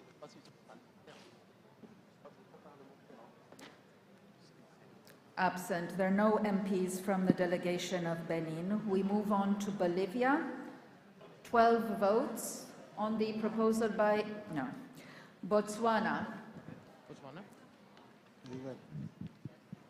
Yes? Yes, we have Botswana in the room. You have 11 votes. On the proposal, please, by Indonesia. 10 against. You have 11 votes. Is there only one MP? 11, Yes, okay. 11 against. So, I'm sorry, my apologies. As there is only one delegate, you are entitled to 10 votes. 10 votes. No, we are not one. I mean, There are 2 MPs in the room, okay. So then you have 11 votes. We repeat, 11 votes, please, on the proposal by Indonesia. 11 against. And on the proposal by New Zealand? 11 in favor. Thank you. Bulgaria, 10 votes on the proposal by Indonesia. 10 votes against and 10 votes in favor of the proposal of New Zealand. Thank you. Noted, thank you. Cabo Verde, 10 votes on the proposal by Indonesia. 10 votes in the in abstention of proposal, Indonesia's proposal. 10 votes in favor of New Zealand proposal. Thank you. Cambodia, 11 votes on the proposal by Indonesia. Cambodia, 11 votes in favor for Indonesia proposal and abstention for New Zealand proposal. Okay, 11 abstention on the proposal by New Zealand. Cameroon, Chad, Chile, 13 votes on the proposal by Indonesia. 13 votos en contra de Indonesia And on the proposal by New Zealand. y 13 votos a favor de Nueva Zelanda. Thank you. China, 23 votes on the proposal by Indonesia, please. 23 votes in favor. And on the proposal by New Zealand. 23 votes abstention. Thank you. Croatia. Croatia, you have 10 votes on the proposal by Indonesia. Against the proposal of Indonesia. 10 against. And on the proposal by New Zealand. 4 in 10 favor. In favor. Thank you. Now, we've gone through the room. I understand there are a few delegations that have not voted yet. Malawi. Is Malawi now in the room? Yes, Malawi, you have 1 delegate in the room. You are entitled to 10 votes. On the proposal by Indonesia, please.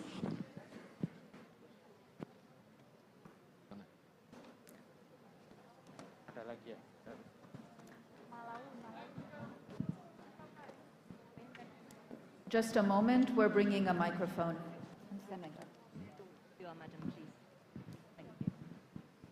Thank you. On the proposal for Indonesia, against? 10 against. And on the proposal by New Zealand? 10 in favor. Noted, thank you. Then I understand we have Jordan, which has not voted. Jordan, you have 2 delegates in the room. You are entitled to 12 votes. On the proposal by Indonesia, please.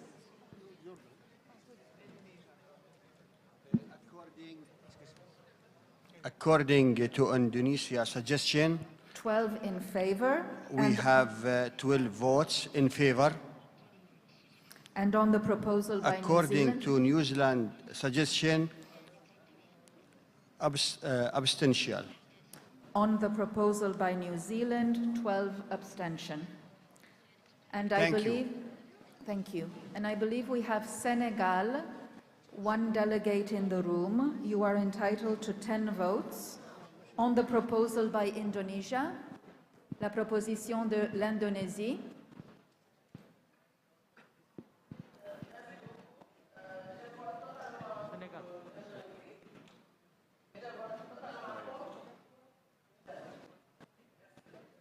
So 10 votes in favor of the proposal by Indonesia, 10 votes against the proposal by New Zealand.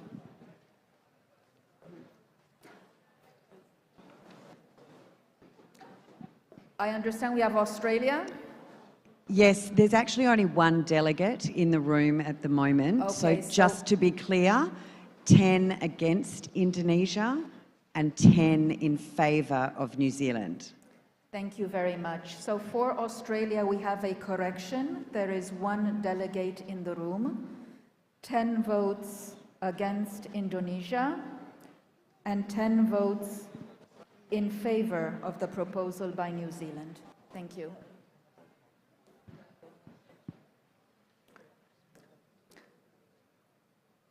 And for my colleagues and for the record, we are also making a correction to the vote by China. I understand there are 2 delegates in the room, therefore entitled to 20 votes. So we replace the 23 with 20. 23 in favor and 20 in favor and 10 abstentions. Is there any other delegation which has not yet voted?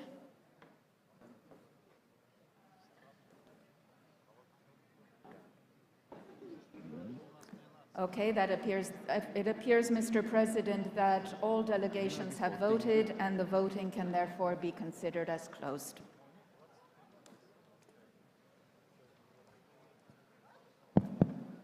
Thank you, Ambassador Philip.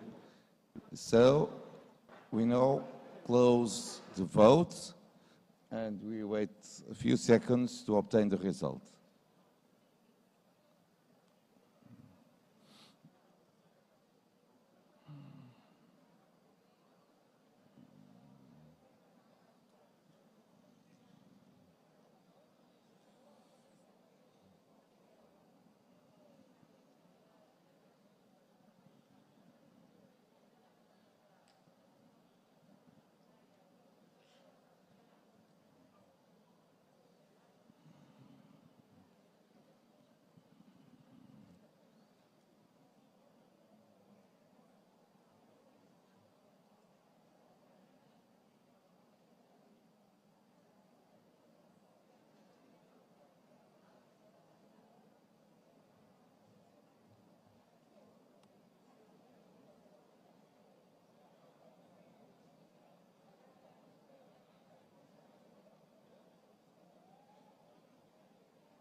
Martin, we are waiting. You can explain the procedure to the draft committee. Yes. Yes, of course, but then the people will.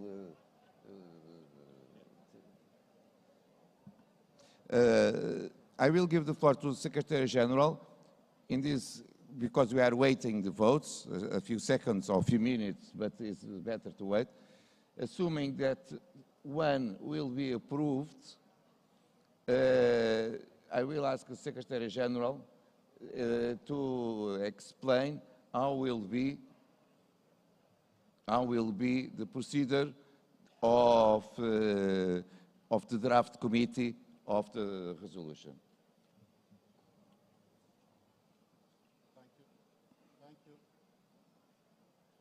Thank you, Mr. President. As you say, assuming that there will be an emergency item, hopefully, the procedure is as follows. Tomorrow there will be a general debate on this emergency item in this same room from 9 to 10:30, during which the various delegations will have the opportunity to speak to that emergency item, as is always the case. And then the Assembly will strike a drafting committee according to the normal process. That is, the geopolitical groups will be entitled to nominate candidates for a drafting committee that will then meet in the afternoon of tomorrow to prepare a draft resolution on the basis of the one that will have been approved by you as the emergency item. The finalized draft of the emergency item will then, of the resolution, will then be tabled before the Assembly during a session on Wednesday dedicated to the adoption of the resolution on the emergency item. And the normal process for adopting the resolution, any resolution in the Assembly, will apply in this particular case. I hope that is clear, Mr. President. Okay. Thank you, Mrs. Secretary General. I have the votes already. So, dear colleagues, proposal presented by Indonesia, positive votes 376, negative votes 472 against, abstentions 162. So, negative, more negative than positive, the proposal was rejected. Propose B from New Zealand. Positive votes 588. Negative votes 177. Abstentions 245. Total yes and no. Please be careful because it's necessary two firsts. Total yes and no, 765 votes. Two thirds means 510. Positive more than two thirds was approved. So we have one emergency item approved, the proposal of New Zealand.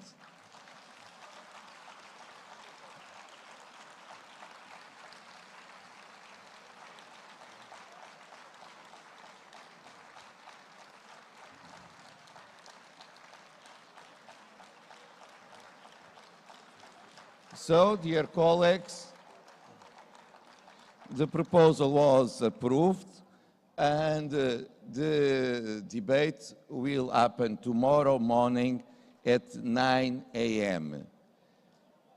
3 minutes for each intervention. And please be here at that time. We need to begin on time. And if this is emergency item, it's important to have the participation of so many of you as possible. So I will close our work for today. See you tomorrow.